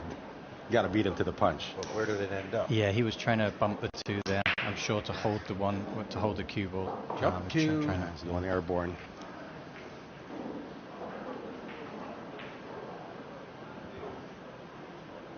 It's interesting. You talk about going after the 9 ball. That's you would say that's in a lot of their minds when they're using this break, going after that 9 ball. They take that chance. Yes, but the other reason is to hold the cue ball, to stop it scratching as well, because with this break with the 9 on the spot, the balls tend to cluster up at the back a lot. You see, they're all up there, whereas with the other one on the 1 on the spot, they're splitting a lot better. So you want the cue ball up there, not down in the middle so much. So when they bump that 9, it's kind of keeping it in that area as it's where the clusters are as well. So it's just increasing the percentage of the whole thing. Little Prince has an opportunity here. There was a time when he would go offensive on almost everything. So he's looking at it right now. He's actually looking at the bank, but he's, of course, been taught otherwise already. The cue's bigger than he is. Oh, wow. Two-way shot, I believe. Yeah. That's quite risky, though, because he's left the 2 ball right above the pocket.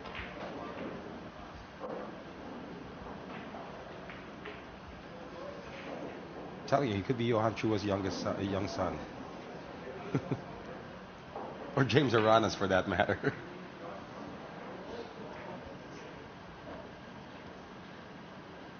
Do you know how many Filipinos are here from the 128 field? From what I've been told by June Del Mazon, there are 16 of them.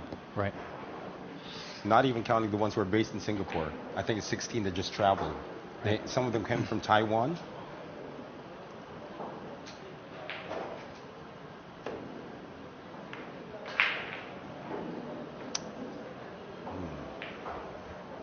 All right, so it's a little straight here, so see whether he's going to jack up or try and smash it and just use the little bit of angle he's got just punch it. Yeah, it looks like he's going. Oh, he's drawing. Now he's going to draw. Boom. So, yeah. Skiddiness. Yeah, very fortunate that he can still see the 3-ball.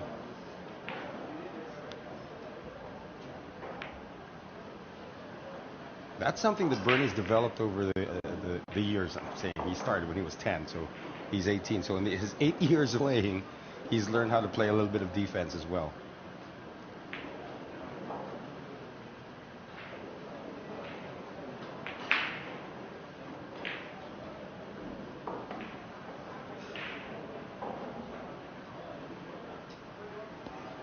So Bala, very, very capable player. I don't expect him to get too affected by the nerves or the pressure. He just won his last round match in a sort of 30-minute 9-0 affair just before this in the last round. So I think he's feeling good. So hopefully he can get going in this match. 9-0, you're at stroke. Yeah. Playing good. And just to add to that, John and Ted, when he walked into this venue, it's like the energy of the place changed. I mean, he was very cordial to everybody. He was smiling. He's cracking jokes. Yeah, he's a great guy like that. He's a very big character. Wow. Amazing. Not sure he meant that, but it's a good contact, and good things happen when you just hit the ball. So let's see if he's going to chase the 4-ball now. And you say, we have a saying, the aggressive player creates his own luck. That was a very aggressive shot. You got a good result. Yeah, I think the safety's as hard as the pot here. The question is he going to cut it to the left or the right? I think that's what he's thinking about, which way he's going. It's the highest chance to get on the 5. Bernie Regular is looking over his shoulders because Jonas Magpantay is in the match right now. He's also in the loser's bracket. Oh, I called that wrong. He's gone for a safe. That's makeable, though.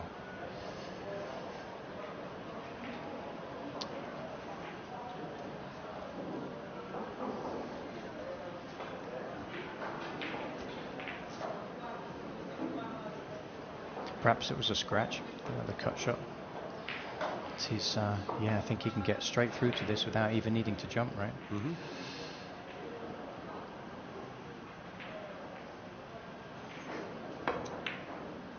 Oh, he's missed it though.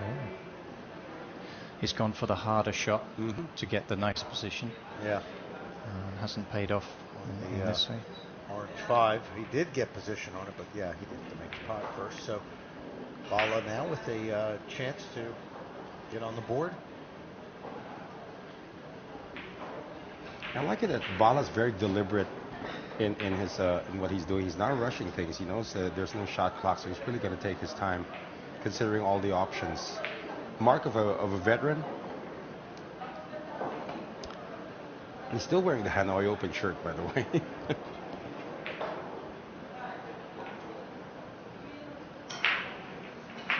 Is he weighing John the same thing? Is he going to the side and going around table, or is he going to the corner? The same shot that Bernie missed. That's a good question. I don't think he'll risk the corner. I think he's looking at how to come around from the center shot. But it is a very tricky position. So yeah, maybe he will go for the corner. I'm not sure what he's tried to play there, to be honest. If he's coming around for the combo or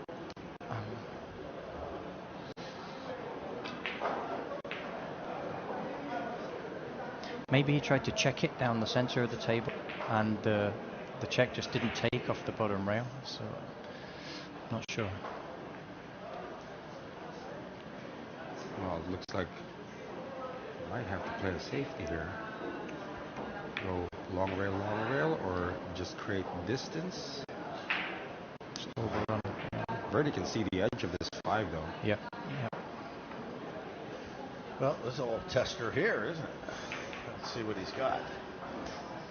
18 years old. Yeah. No fear.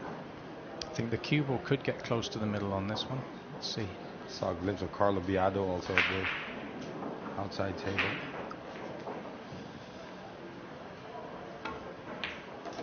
Oh, it's a great shot. Just great shot. Brilliant. Stop though. that's as hard as it gets on a pool table. Yeah, yeah. Yeah, you mentioned Carlo there. He's playing a good friend of mine, Showman, who's had a very good run in the tournament so far. He's playing a great game, so a bit sad to see him 0-5 down there, but not unexpected. Although Sharan earlier on, he fought back. He fought back, right? Yeah. So who knows? It was a big news in the Philippines as I boarded the plane when Carlo Biado lost his first match here, and a lot of people are saying that he was like one of the favored guys among the Filipinos to make it deep. Yeah, he's been out of the pro circuit for a while though. The last 6 months, he hasn't been playing many of the events. I think he went to Puerto Rico recently. It was the first one back though, right? Okay. I think. Okay. Yeah, I'm not sure why if he had some minor injury issues and he just I will ask that yeah. from Carlo. He's a good friend. I think he had something in his back from what I understand, but I don't know. Yeah, it would be interesting to know. But good to see that he's back. Former world champion, of course, Carlo Biado.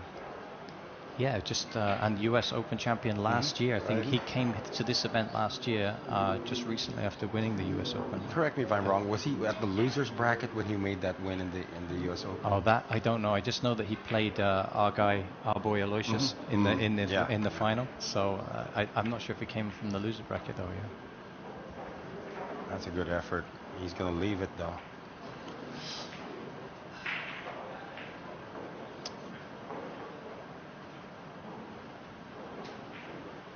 So able to get out of the safety, but leaving an opening now for Regulario. And he should quickly put this one to bed for a 2-0 lead.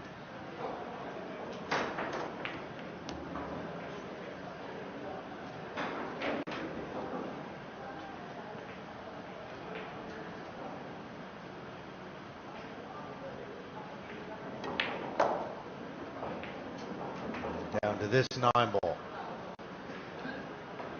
Nice to shoot it left-handed too. Yeah, look at that. Just switched hands.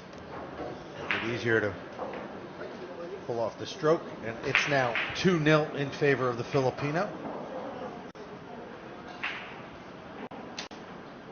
Yeah, I mean, there's 3 Filipinos to look out for, the youngsters, as we call them. Kyla Moroto, we were talking about him before we went on air. He's just turned 21. And the youngster AJ Manas is also here. He's grown a few inches, but he's just about to turn 18. Future, very bright future for Philippine pool.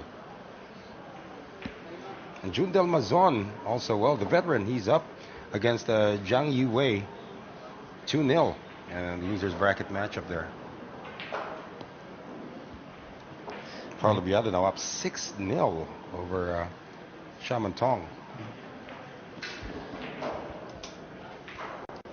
Yeah, it's good to see that Filipinos are, a lot of these young kids coming through, because there's really not much support in the Philippines from the government. A little bit during the Southeast Asian games, but there's not that many spots open for players there. And it's basically you got to do it on your own, and you play money games and you try to make a little living off of the money games, and you have to find a backer. It's a rough existence, but they love it. Filipinos can spend the entire day in a pool hall, day after day after day. They don't want to do anything else. If you ask Efren Reyes, hey Efren, you just won the world title. Did you go to the beach or something? He goes, what am I going to do at the beach? I'd rather go, either play a money game. Yeah, if you went to the beach and chess, mahjong. If you went to the beach and poker, we would have called that negative E, because you're not going to get much from the beach. I'd prefer to be in the pool hall or playing some kind of game where his mind is working, Well, you got to give it to Efren, of course. He introduced the entire Philippines to this. In fact, I have a little story. When the tables used to not be the auto return balls, all the balls got stuck there. It was actually the Filipinos, I think it was even Efren or Amang Parica, Jose Parica, who actually started the norm of putting the made balls after a rack back on the table so that the guy setting it up can actually do it faster. I believe it was my dad who told me that story a long time ago. But Efren is definitely an ambassador of the game, not just for the Philippines, but for the world as well. And he's still at it at the age of what? Almost 70 years old already. I've had the honor of playing him on one occasion, Mm-hmm. 2017 in Manila. Mhm. So, I'm sure. Result? Can we hear the result there, John? Come on. What did he give you? The 8 Oh, and the 10? no, I played him. I played him level, and I played Uh-huh. him 3 sets, and I did get 164. You can find it on YouTube. Oh, cool. It's always an honor. I actually played against Francisco Bustamante once. He spotted me 3 balls, and I still couldn't win. I think it's an interesting point you mentioned earlier on about having no support in the Philippines, and it was, my first thought was that the actual game itself is a support mechanism, right? It The is. existence It's a of whole economy. Right. It is an economy unto itself. Because someone, I don't know if it was yourself, said in Singapore it's the opposite. You have all the education opportunities, and so those players in Singapore who would, if they lived in the Philippines, be doing that, they go to university and they get Yeah. a job. And when I heard, was it you said that right earlier on in the commentary? I think, or maybe it was Eddie. I'm not sure, but I was just thinking there are a couple of kids in Singapore with huge natural talents. I mean, obviously Aloysius is one that's gone through, Yeah. but there's a few others that have these great jobs, and if they were those kids in the Philippines, they would be, going through, and we'd be seeing them playing pool. But because they have those jobs and the pool doesn't pay, they stick with their jobs. But they are incredible natural talents. Yeah, There's a that's few right. guys here who, have the potential, but This choose young man, career. talk about potential. Well, there's a break and run. Okay, you see the 1 goes down in the side, and he clears the table. Just that 2 kind of set it off right there, and then it was off to the races. He's up 3-0, and he'll be breaking in rack number 4. Yeah, believe me, he's still holding back on his speed. He's still trying to figure out how fast this table is, but once he gets the hang of this table, I mean, he's going to be really like Luke Salva's level when he starts shooting these balls. Yeah, how do they get to be so good at this age when they haven't had the time to get good, if you know what I mean? It's That's a really good question, but he's had a lot of mentors already. Some of them are here. I mentioned Johan Chua, Jeffrey Ignacio. We do have a few more players in the Philippines that when they see these kids coming out and then they say, hey, look at this kid, can you help him out? They actually do help them out. And then it becomes sort of like, let's develop you, and then maybe later on you can be like us, national team players, like Jeffrey Ignacio, Johan Chua, have been with the national team, Carlo Biado as well in the SEA Games. So is the help they give them purely technical, or are they also coaching them on the mental side when they're at this age? I guess they just come over and whisper to them. I remember Lee Van Corteza talking to him after one of the matches, and they said, if you just focus a little bit more, you can achieve more. So it's really like Ted said, it's an ecosystem right there with all of the pool players there. They help each other out. And at the end of the day, they help everybody, even kids who are going to take their positions later on. At least they prime them for the opportunities that they'll be getting, even on the mental side.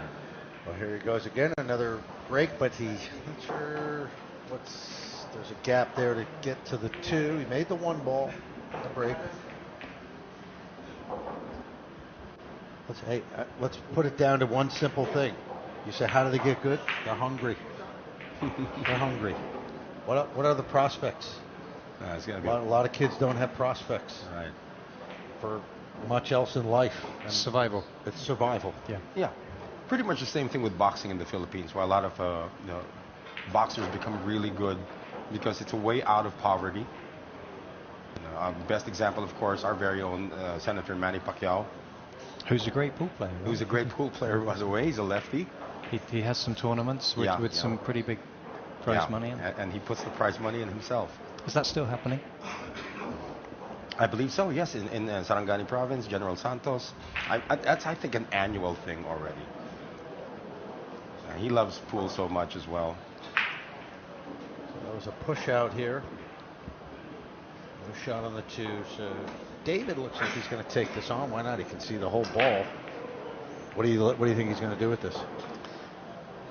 I'm not sure. Yeah, maybe he can see the whole ball. I'm not sure if it would be to make the potting angle. He would clip the 3. Yeah, so he's going safe. Almost. That's a great idea. It's close whether he can get to the 2. I think he can. can see the hole too. Not quite sure if going offensive would be a smart thing here for Bernie. Wants to get it behind the crowd. Yeah, for his level, not get the safety out of that is surprising. I mean, well, he did mention to me earlier that this table plays differently than the other tables out there. oh, there's two different kinds of tables here. They do have the same cloth, but the rails are very, very different. I mean, these Rassons play a little bit like the Predator tables, very bouncy cushions. They're shaped differently, and to swap between the tables from one round to the next is really pro stuff. Right, right. That's what he shared. He was still studying. Oh, that's a double contact. Has he got away with it? No, I think he's got a shot on this. Yeah. That's what he was sharing earlier. I was saying, how does this table feel from the other table? It's completely different. So he needed, and didn't have much time to study it too. So I'm sure he will have, since he's been here, an opportunity to play. There's 6 of these Mr. Sung Rassons here in the arena. So I'm sure. Ooh. Got away with it. So because he's hit that thick, obviously the cue ball hasn't travelled, and so this could be a chance for Bala. I'm hoping he's going to get on the board soon. Okay, one thing about the Filipinos, kicking is a natural talent. On the tables they are comfortable with. Yeah, that's right. Oh no, he's got it down there. Great shot. So on these tables, that ball kicks narrower than it would on the other tables or on the tables in the Philippines. Right. That's a good point. But he knows that already, obviously, and Right. he's nailed that straight away. I don't think he can see the potting angle though again, so he might have to sort of jam the cue ball in there, sort of play that little stun shot and put the 3 round the table. He may be able to spin this in, but no, that's a shot he's tried. He just created distance though. He might, well, not sure. This is just a roll now. He just has to trust his shot. Yeah, I mean, ideally he was trying to not make contact with, keep the cue ball stuck in behind the 5 ball there. It's just leaked out. Yeah, that's a shot that, Bernie's going to play the safety game still, but... His safeties aren't working out. Yeah, he's not executing them with perfection and precision. So here's a chance now for David Bala. Yeah, long shot on the 3.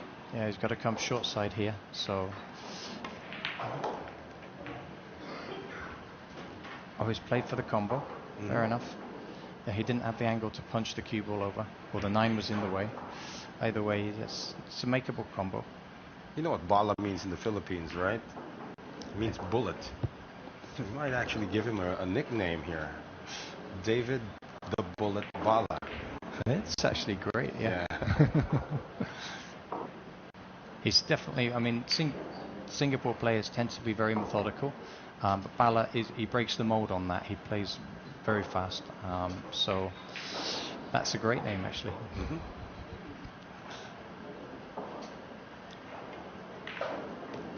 Nice shot. Oh, dear. It's still okay. He can still cut that. And he can come around 3 or even 4 rails potentially. Just got to watch out it doesn't get behind the black. Don't want to hit the 9 though. Oh, the 9's not an issue here. Okay. He's going to come. I think that the middle kit's more the issue on this one.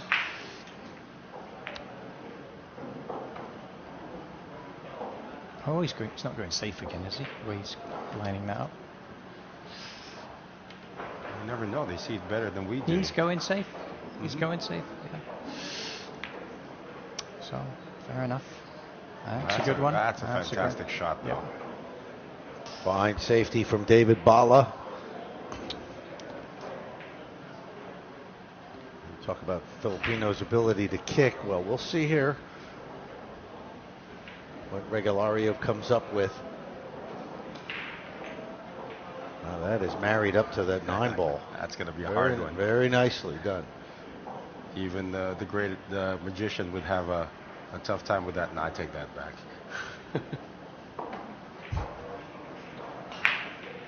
What's he looking at here?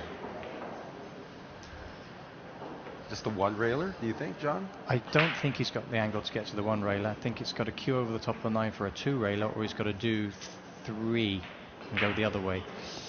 But then the middle pocket could come into play. Yeah, that's the 3 railer.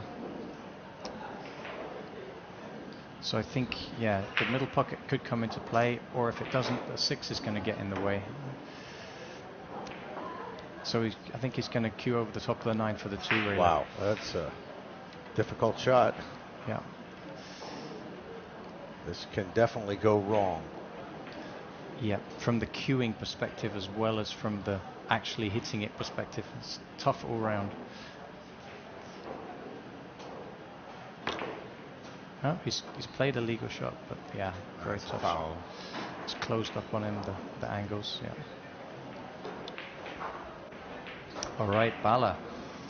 So, yeah, an absolute must-have to get out from here. Normally would be no problem for him. Yeah, well, normally. But this is the TV table. Come on, Here, Ted.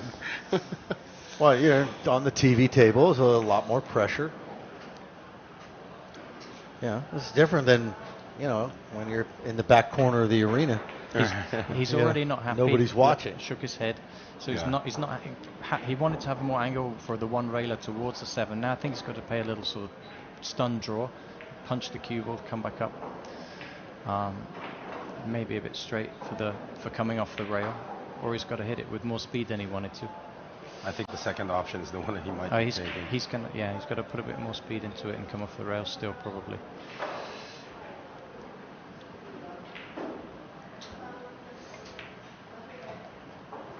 No, that's great control, though. Yep. Yeah, he's done well there. And just has to drop that in only. Come 2 rails.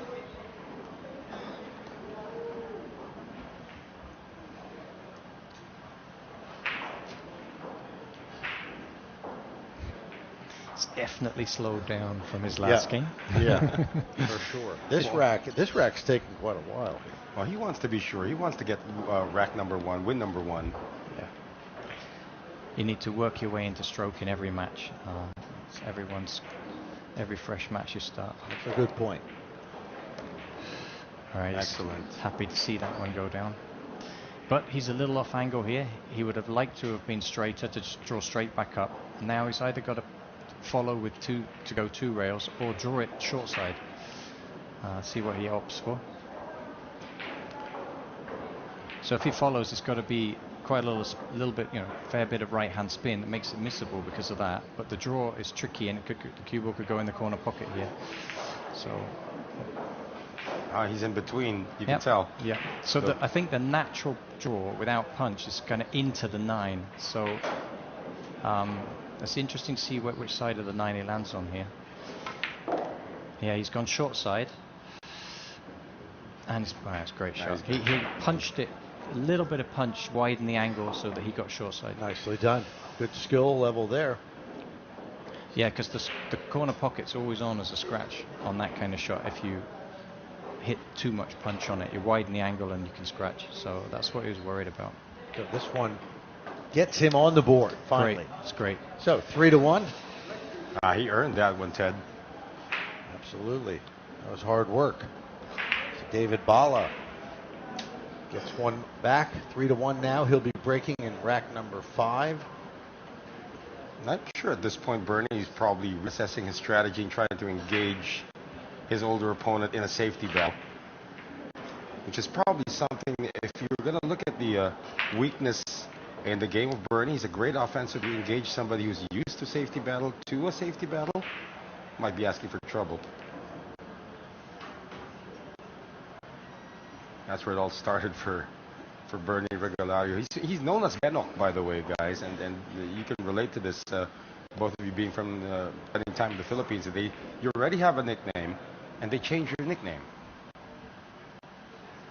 Yeah, I'm not sure if Bala actually has a nickname already.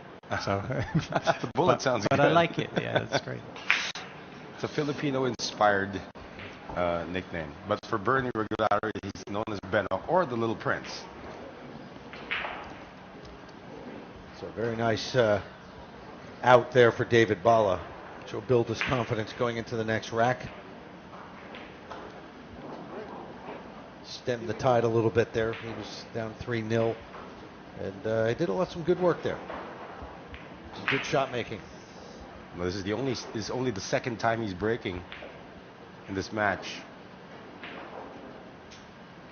So you're seeing putting the cue ball actually well behind the line. That's actually a new ruling came out, at least in Singapore, that the cue ball has to be fully behind it.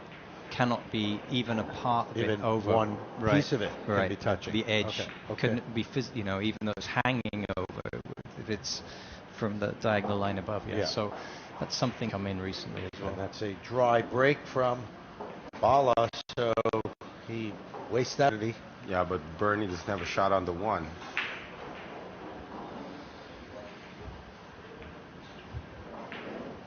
Oh, now he's going to create a shot on the one. He's got the short stick. He's thinking about pushing it slightly closer, I think. Just take it from there because Bala might not give it back to him. Well, that's an awful long jump.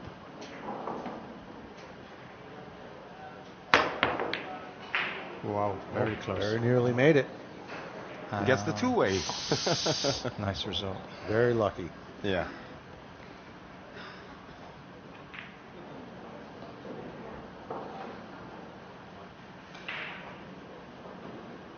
No shot clock in this match. We will have a shot clock later on in the tournament.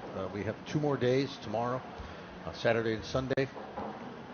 So probably down to the semifinals. I believe we're going to have a shot clock. So Bala goes over and gets the short stick. So he will attempt the jump.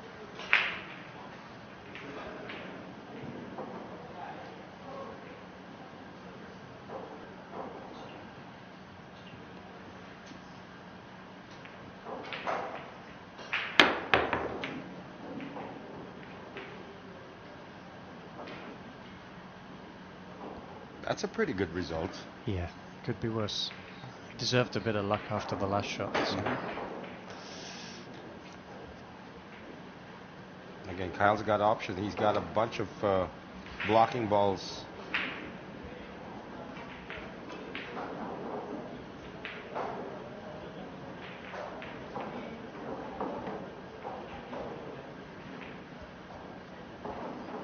He's suddenly studying the offensive option. You think he's looking at the angle for a cut and spin the cube around the table? He can make it, yeah. Okay. I was thinking he was going to come off just a little thin slice of the one and put the cue ball up behind the 9. But I think you're right. He's looking at the potting angle, yeah. But he's not cueing it up with a lot of power. So, yep, he's going for it. Halfway down, though. Yeah. Oh, again. Lucky again. Yeah. Well, you know what they say about aggression. Luck favors the brave. Yeah. Not always. That's true. Not always. Not in this sport. Yeah.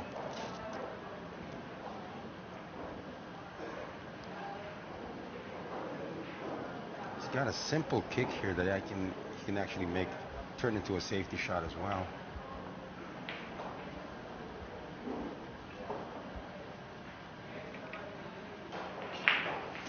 Yeah, he's hoping, I think, the cue ball will stay behind the 3 and the 8 when he kicks this. Oh, I think he's hit the wrong side of that completely. Yeah. Well, that's a huge mistake. Down 3-1. Leaves it wide open for Regulario. This will be a big point. But saying that, he's underhit that. Yeah. So he's going to have to go 2 rails on this, which is tricky with all the 6 and the 3 there. Sorry, the 5, but he should be okay. Oh, he can soft spin it in. Wow, okay. Yeah, it looks like he's home free now.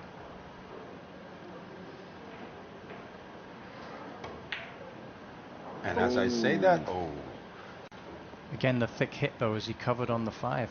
Because, oh no, he's still got the 4, so he's okay. Yeah, we are playing with the traditional colors now again. Sort of gets hard to come back to the traditional colors after you got used to the 4 being pink and then the 5 being purple. I mistake the 4 for the black. That's my problem on the camera. Oh, yeah. That too. There's been a few famous mistakes on that one, right? Oh, I'm pretty With sure. People playing them in the wrong order, yeah. It happened to Efren. Oh, really? Manila, yeah.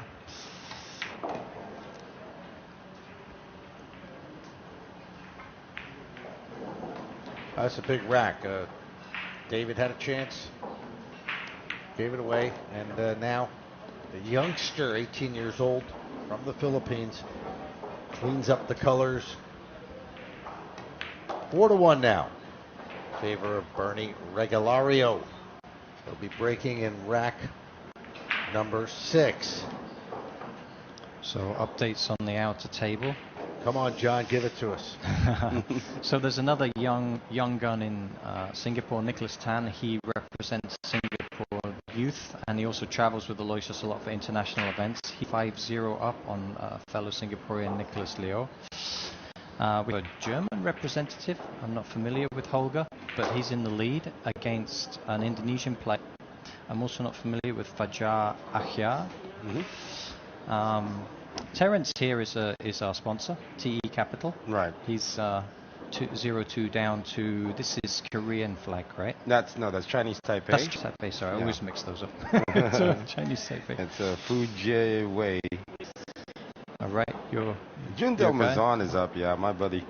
Up 5-0. Fuji Wei, he's been around forever. Yeah, so has Jun Del Mazon. So, I mean, I don't see the Carlo Biado match. It must have been concluded already. Yeah. So. Well, Jonas Magpantay is on the hill against William Ang. And AJ Manas against Kuo Cheng. Surprised to see Kuo Cheng on this side of the draw. So William there is a Singaporean, also has a pool hall here in Singapore, down in Bugis area. Another ex-national player. He played Steve Davis famously in one of those World Cup of Pool events. Right. 2 balls down, not the 1, however. He has a shot on it, though. Yes, it looks like he does. Another update, of course, Marvin Asas of the Philippines going up against Aaron Ko of Singapore. That match has just begun with Marvin up 1-0. Marvin that they call Goy Goy or Gogoy. Yes. Okay. Yes. I've actually had a game with him in Golden Break in Las Piñas. Okay. I've played with him once a few years ago. Talking about the Philippines, Marboys, of course, one of the more popular billiard places in the Philippines. One of the clubs that is supporting Bernie Regalario. You can see proudly sport the Marboys logo there. They have a great live streaming games. That's true. That's true. And they also use the Rasson tables. And maybe that's why he's comfortable. Yeah. He plays there a lot too. So, again, no issues at this table, gentlemen.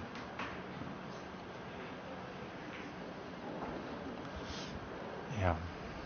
He's very composed for 18 years old, and you have to talk about that's youth for you. They sometimes maybe lack of experience, but no fear. Not in the Philippines, though. There's a pool hall every 500 meters, I would think, in the Philippines. Do you think that comes from lack of mental scarring from the experience of? I would think so. Yeah. Listen, it's he doesn't have a lot of experience in big time tournament play. And I think over the years, this is where sometimes the shortcomings of Filipino players is they play so many money games that when they get in situations in big tournaments that they would often let the nerves get the better of them, because it's two different. That is true. Two different disciplines: money games and competitive pool. Two totally different disciplines. There are a few names from the Philippines that you would say excel in both the money game and the tournament format. Dennis Orculio being one of them, of course. I believe Roberto Gomez as well can excel in both, and James Aranas has shown to be quite adept in both as well. 5-1 now, and he is rolling along. So looks like these two decided to call timeout, take a break. And here you see that break shot from Regalario. Didn't get the 1 down, but got 2 other balls down, so continued shooting on the 1, and that's a break and run out. Very nicely done from the youngster. And you see David Balla there. All he can do is watch and just hope he gets a crack at it. That's going to be the second break and run out already for Bernie Regalario in this match.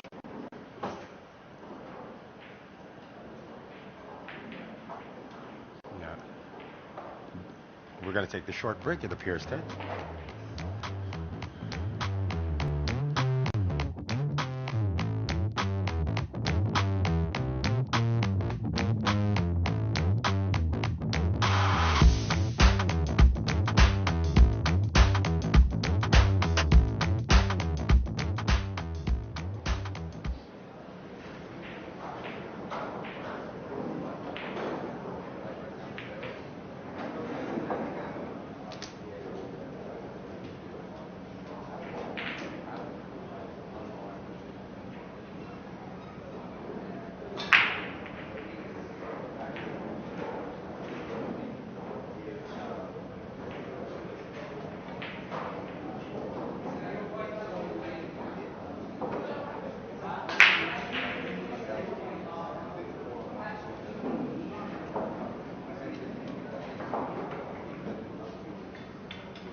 And we are back after that brief timeout. And look out for the cue ball. So that cue ball goes down, and that will put a stop to the run of Bernie Regalario. He leads 5-1. Yeah, it's a 2-9 issue here, gentlemen. It's very close to leaving him a combo there. It's going to be stuck behind the 9 next, I imagine. Because even if that 2 ball goes past the 5, it's no way you can get the cue ball back up for the 3. So probably going to get Bernie to commit a second foul. Yeah, he could chase 3 fouls here. Yeah, that's nice. Yeah. So he's cut off the 1 railer, which was the main objective of that, I think. I don't think he can get to that rail. It's the 8, right, that's blocking there. I'm not sure. I think. Well, he's not looking at it right now. He had a look, but then it was a no. Yeah, I mean, yeah, there is a gap there. So yeah, he can go to it. We might have to swerve a bit. Yeah.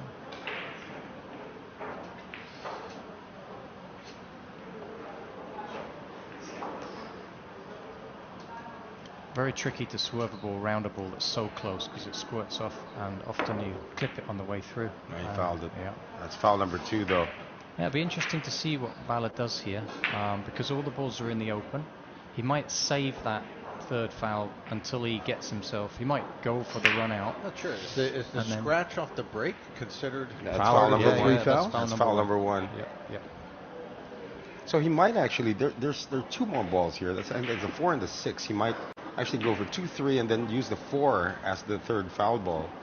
Good call. I think that's a possibility. I think he'll see how he gets on it first, and then decide from there. I think he'd like to get out. Doesn't want to let him back to the table. Really. Oh yeah, he's okay. You've got to be careful how you get on the 5 ball here, or the 4 ball here, because you need to be high on it so that the 6 doesn't come into play. So he needs to come up.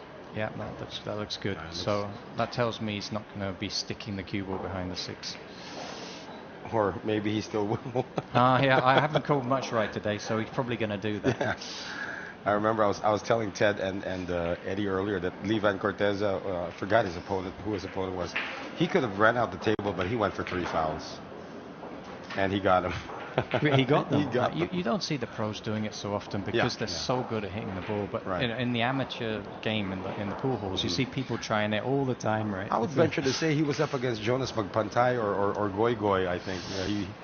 And he just got the 3 fouls because balls were so close in proximity. It was easy. Right. And I think there was a problem ball somewhere down below, but he was able to get it. Even if he could pot balls, he went for 3 fouls. Yeah, it's okay. He hasn't come where he wanted on this. Mm-hmm. So this is tricky. The 9's in the way for the draw with spin. So he's decided to leave himself long. Wow. And it's gone. He Yeah, wanted this to hit is, the other side. He's been a little unlucky to hit that down the low side of it. Yeah. If he hit the upside of it, the cue ball would have come actually nicely up for the what's the 6th, right?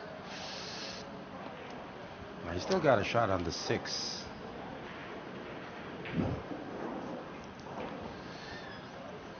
He's a very competent player, but he's played himself into trouble. Very good. Wow. He's Wow. okay. Well done. And you have to be fully committed to that shot. Any form of hesitation. Yeah, very deliberate follow-through stroke on that shot. It was definitely feeling. And he's left himself a nice angle this time. It's exactly where he wants to be.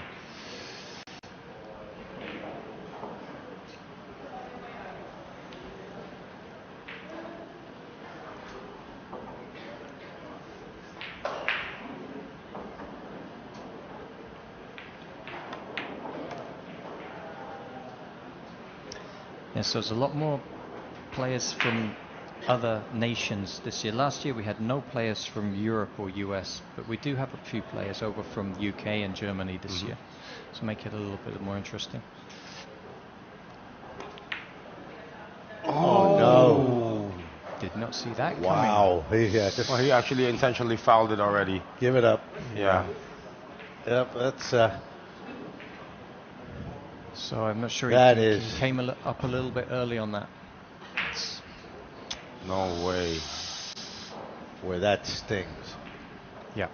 It was just about to get one back to make it 5-2. He played a very nice rack, some good shot making up until that point, and He just missed. missed it. Yeah. Yep. Wiped its feet, but didn't go over. And he doesn't even want to have a Regulari shoot it because, yeah, that's it. Ball in hand on the 9. Just give him the rack. So that's 6-1 now in favor of Regulario. And amazingly, it's Regulario up breaking when it should have been David Bala. So Bala not playing too bad, but always at just the worst possible time. He comes up with an error. That was the worst of the worst possible times to get an error. Absolutely the worst of the worst. So Regulario finish line in sight now. Race to 9, and that would put him in the final 32. There's going to be a lot of Filipinos in that final 32. I think that's Bangladesh. We're looking at the flags of some of the competitors here as we see. Oh, scratch. That's the second time he's done that. I think this time the ball got kicked, though. Get a replay.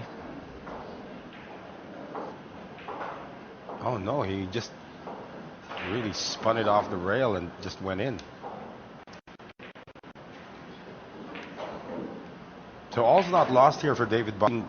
Ted, you and I, we've seen a lot of comebacks from the grave. Yeah, this is really last chance, though. I think he's got to get out here. The 6 goes past the 9, so normally he'd be fine. You weren't around during the GJ match against his Vietnamese opponent where he just couldn't make anything. And Now, okay. yeah, Nicely controlled there with the spin. I have to do it again.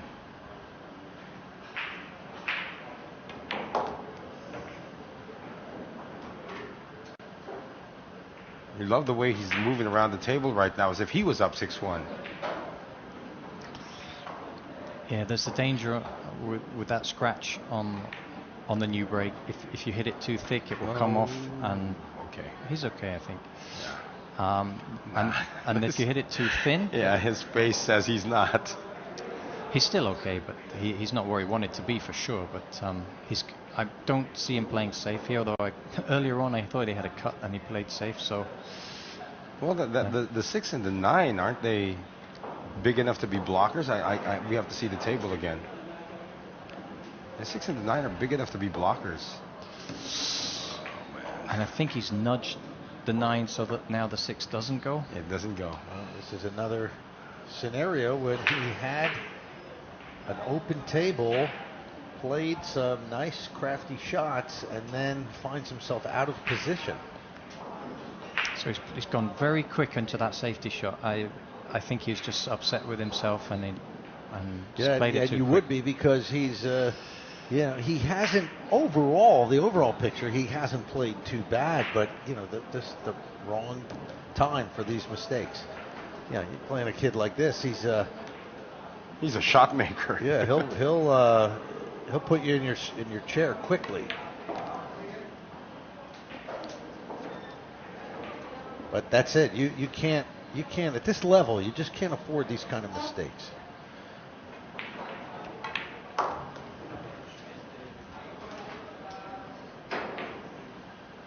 Yeah, I think the change of table has affected Bala. I think he won't have had as much experience as Bernie, from what it sounds like, on these Rasson tables. They are very different to the way a standard table plays. And that moves the score line to 7-1, and an absolute gift, early Christmas gift from Bala to Regulario. 7-1, 2 away for Regulario. A spot in the knockout stage, final 32 here in Singapore. It came from a scratch. Regulario scratched on the break. He did all the work, but Regulario got the point. Totally demoralizing. Yeah, that was the key. When he moved off position on the 5, had to do something with it. And then he had to play a very weak safety on the 6. Bernie's now let these opportunities pass. Yeah, David wanted to stumble up behind the 9, and it just got away from him there. And he unfortunately left the kind cut, but Bernie handled it. Well, the gentleman we covered earlier, Dang Tan Kien, is now making short work of a Filipino, Alan Gabriel. AJ Manas, of course, of the Philippines, is up 7-4 against Kuopo Cheng. Be a very surprising victory if AJ could hold on. The 18-year-old, the 17-year-old turning 18, and Marvin Aziz of the Philippines also there, and Muntasir Juberi from Bangladesh. You even did it with an Indian accent. Yes, of course. For some reason, it goes that way. Barely got the 1 down, but that turns into a dry break. So another chance for Bala. Took down the 1 ball, and now he's on to the 2. He's got the angle. Yeah, I heard you talking earlier on about how important it is to be able to wipe the mistakes. Let's see how Bala does now. He actually looks okay. Yeah, no, overall picture hasn't played bad. It's just he's had like one mistake creep in these racks, and then that's it. And then he gives up the table and loses the rack. Well, this time he collides with the 4, and now he's a little off angle on it. So you're right, Ted. These little mistakes, they sort of pile up every day. Leads to his demise, but he scratches his head after that. Bernie just waiting for his chance again. If he gets this rack, he's going to be on the hill.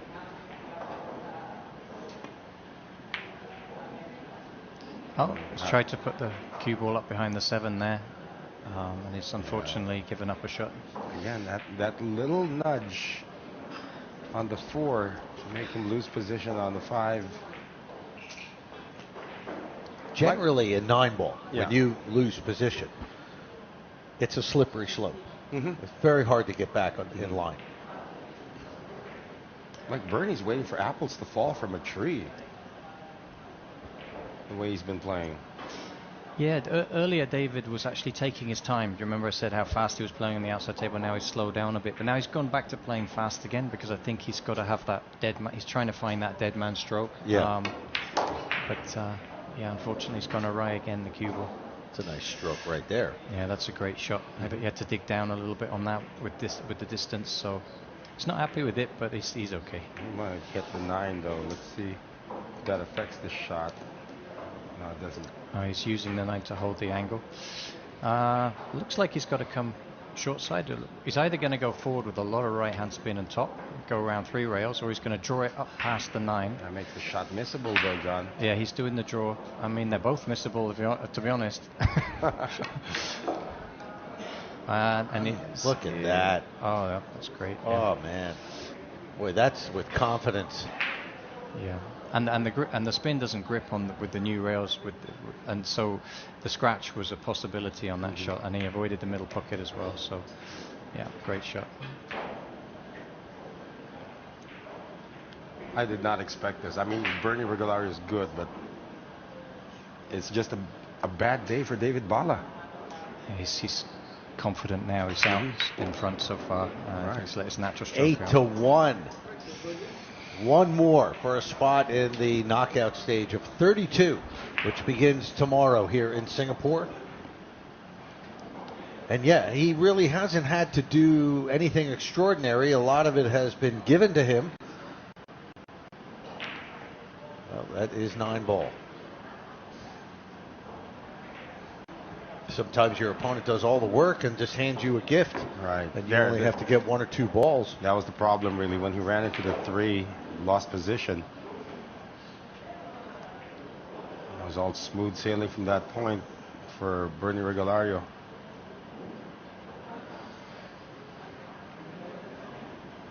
So yeah, we do have some updates on the scores from the outer table as well. Looks like the Jun Delmazon match has already concluded. He's through. Yeah, this match that we have right now, 8-1. Jun Delmazon has defeated Zhang Yiwei. And AJ Manas is on the hill against Kuo Po Cheng. That'll be a moral victory as well for the 17-year-old AJ Manas, if he could defeat one of the top players in the world.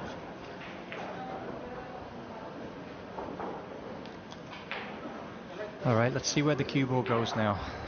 It's been an adventure for this kid, huh? 2 scratches. He's hit it thick twice and it scratched across, and let's see if he hits it thin. It'll go behind now. Yeah, and it did. And he made the 1. He adjusted it. He gets fortunate though to have a shot on the 2 as well. That could have easily gone behind the 8.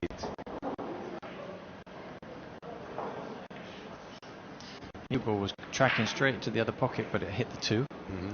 And it's come right from a shot.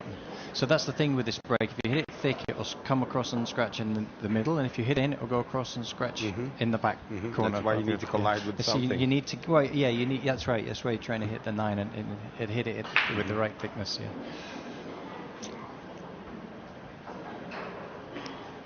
Waiting for our referee to take on our magic rack.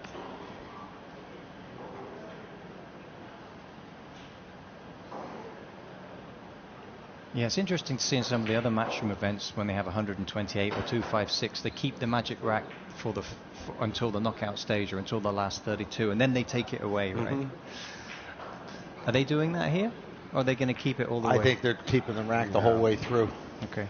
What's the logic behind taking away the magic rack? To make it more entertaining, and they just less break and runs when they take away the magic more rack. players inspecting the rack before it doesn't. Well, they're not allowed to inspect the rack. Oh, really? Yeah. Wow.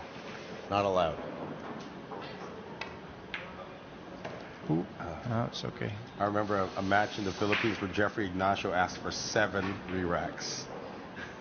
He wasn't happy about it. Re-rack it again. Yeah, that's not good for spectators, right? That's right. Even for us commentators, like, what is wrong with that rack now? Oh, I don't think he can see it. Yeah. So can he see the edge to play safe, or can he? I don't think he can reach far enough in to do a little hop over the edge of the 9. Right. He might have to go 2 rails just to make contact.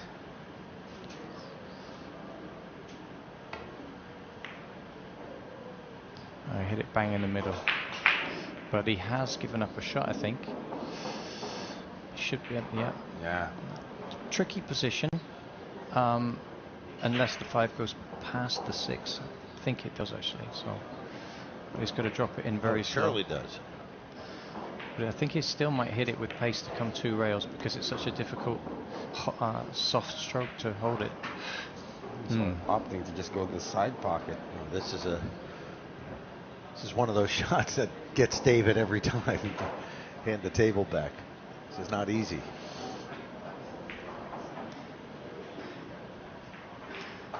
Yeah, he's weighing up whether he should play safe or go for it.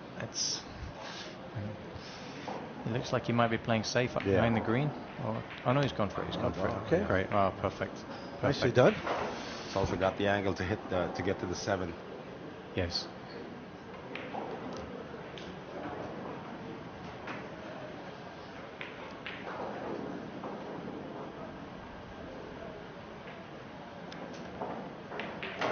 Last chance for a comeback. Oh, we've seen it happen before. I was just telling the story earlier that Marlon Manalo of the Philippines was up against the European opponent. I forgot his name. It was an alternate break tournament. He was up 8-0, and the European went all the way back and tied it up at 8-8, and Marlon had a golden break. We were saying, why couldn't you have the golden break in rack 9? Well, could have gone home. Great. There it is. All right, David gets it to 8-2. This race to 9. Got to start somewhere. Remember, of course, I was telling you the story of how Bernie Regalario got relegated to the losers bracket. He was up 7-3 against his opponent from Vietnam. And his opponent fluked the 9 after missing on the 1. 1 hit the 9 and went in. And it went hill, and here he is. I think Max Lechner did something like that against Shane Van Boning in a tournament in the US 1 or 2 years ago when he was 0-9 down and then he came back and won 10-9. I think it's something similar. Yeah. That was before Max was really known. He's an Austrian player. And it turns everything around. It happens in tennis. It happens in other sports. You know, time in I think it was the French Open where Ivan Lendl was already up. I mean, 5-2 in the 3rd set. He had won the first, the last 2, and then I think he was serving for the match, and then he had a let cord.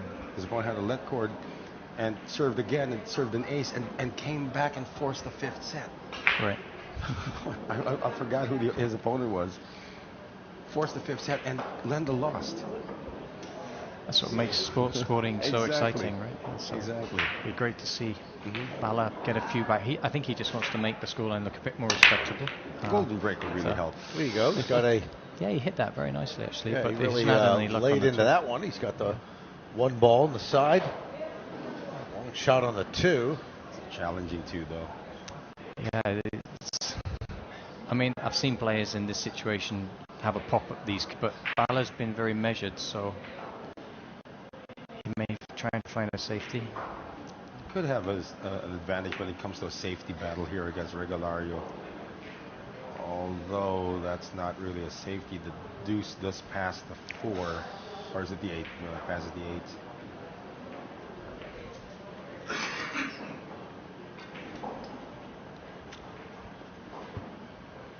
Yeah, I wanted to check the cue ball up to hide behind the ball that's down there now. The 4 ball, but it's leaked out on him.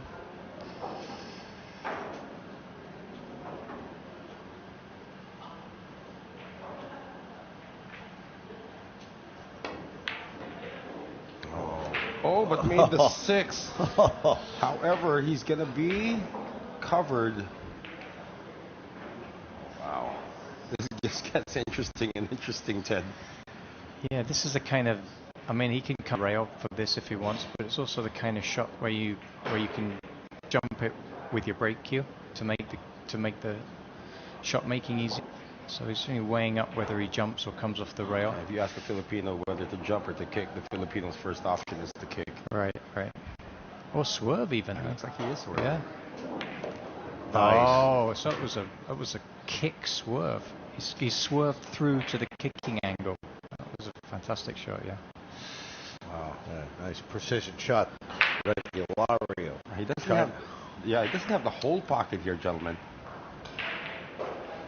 So you think it's still even with this generation of players that they're preferring to kick rather than jump? I think I think it's a Filipino thing already.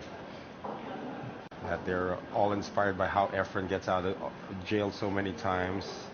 Yeah, he didn't have the whole pocket there. That's a really good safety shot, though. Yeah, I feel like in today's world they're going to be at a disadvantage with that, though. No, but they jump. Johan's a pretty good jump shot artist, and the kids nowadays also. We've seen Bernie jump also earlier, but if given a choice between a kick and a jump, usually a Filipino would choose. Well, of course, depends on the situation. Oh no. Well, that's why you play a lockdown safety. So, with ball in hand, one more to go. This one, I believe that may be the last time that David Bala gets a chance at the table. Yeah, 3 to the middle or to the corner is fine here. Just getting the map, the layout in his head. He's got it down. He knows exactly where he's going here, all the way to the end. Yeah, if he gets position on the 5, that'll be it. It's the only tricky ball. He needs to, whether he's going to come 2 or come straight back up, or he's even playing for the center, it looks like. So looks quite shallow to the center, but it's okay. He's going corner. He's going corner. Yeah. Okay.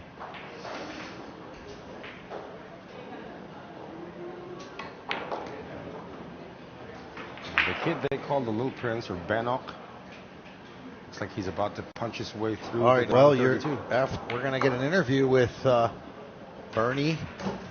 You're going to have to do a little translating for us. I'm on it, sir. Perfect. So Bernie Regulario taking advantage of plenty of mistakes in the game of David Bala, and the 18-year-old from the Philippines moves into the final 32 with a 9-2 victory here in Singapore.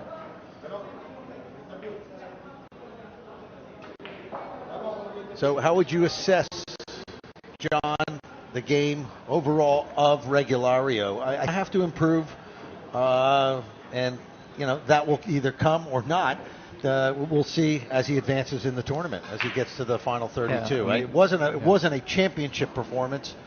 It was just the safety. It was adequate. Just the safety at the side of it, right? Yeah. So, he picked the mistakes off of Bala, mistakes that I feel Bala wouldn't have made if they were playing on one of the outside tables, which he's more used to. I think Bernie had the advantage in that respect.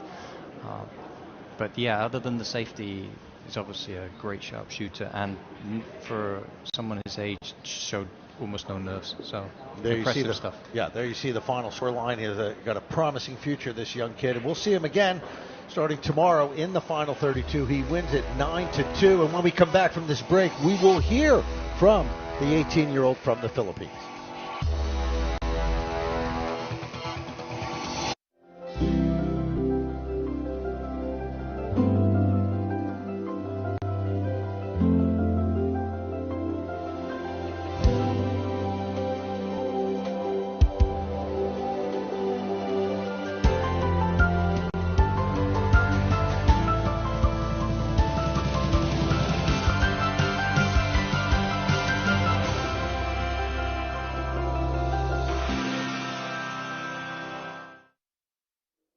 Experience the pinnacle of billiard excellence with our precision-crafted cloth, trusted by champions worldwide. Engineered for flawless play, it's the surface that elevates your game. From professionals to enthusiasts, discover a world where mastery meets innovation. Explore our range of colors and textures to express your unique style. Elevate your game with us. Visit our website today at www.cpbabrand.com.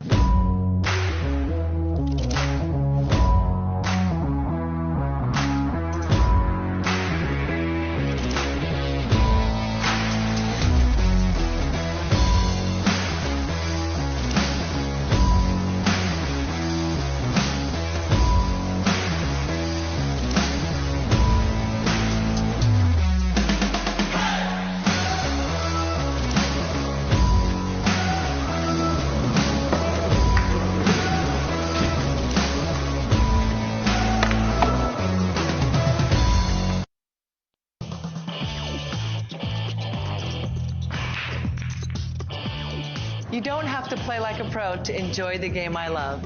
If you've ever played in a friend's basement, you can compete in an APA league. In the APA, everyone can play and anyone can win. So if you're looking for a fun night out with your friends and family, join an APA pool league today. Have fun, meet people, play pool. Visit poolplayers.com today.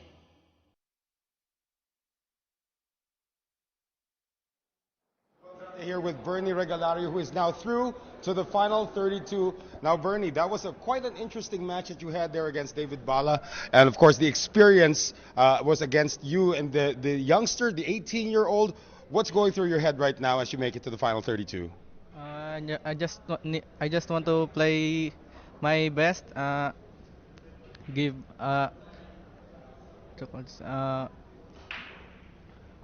my fight needs to be consistent. I just need to more practice and sleep well and to have a good condition. Yeah. All right. Now, Bernie, we're talking about your break shot earlier. It was not consistent. You scratched a couple of times with your break, but somehow David ran into problems during the rack, and then you were able to finish it off. So what adjustments are you going to make in terms of your break shot to make it more effective tomorrow? I think I'm gonna practice more and to learn how to adjust my break. And that's it. I'm just gonna go practice. Yeah, and think what I'm gonna do for the next round. You have an opportunity now to greet all of your friends and family who are watching you back in the Philippines. You can do that now. Gusto ko lang batiin ng gusto lang batiin ng mga fans ko diyan sa Parañaque, sa fans ko sa Pilipinas, yan, especially sa pamilya ko, sila papa, mama, yan. Suportahan niyo kami lahat, Pilipino. Yan. He's going to get some sleep tonight and be ready for the round of 32. Ted, John? Thanks very much. And Bernie looks like he's still in grade school, but he's playing with the big boys. He's made it to the final 32 here at the here in Singapore and the TE Capital Nineball Championship. So a good effort. He's going to have to take his game to another next level to move further in this tournament, of course. So he's in the final 32 in the knockout stage. That begins tomorrow here at the Aspire Recreation Center at the Harborfront Center in Singapore. So we look forward to you joining us then. We've got 4 big matches for you tomorrow. There's going to be a lot of action, and we got all the big names in Asia who are going to be going head-to-head. It's going to be some good stuff. So join us tomorrow here for more action at the TE Capital Nineball Open Championship. We'll see you then. Thank you.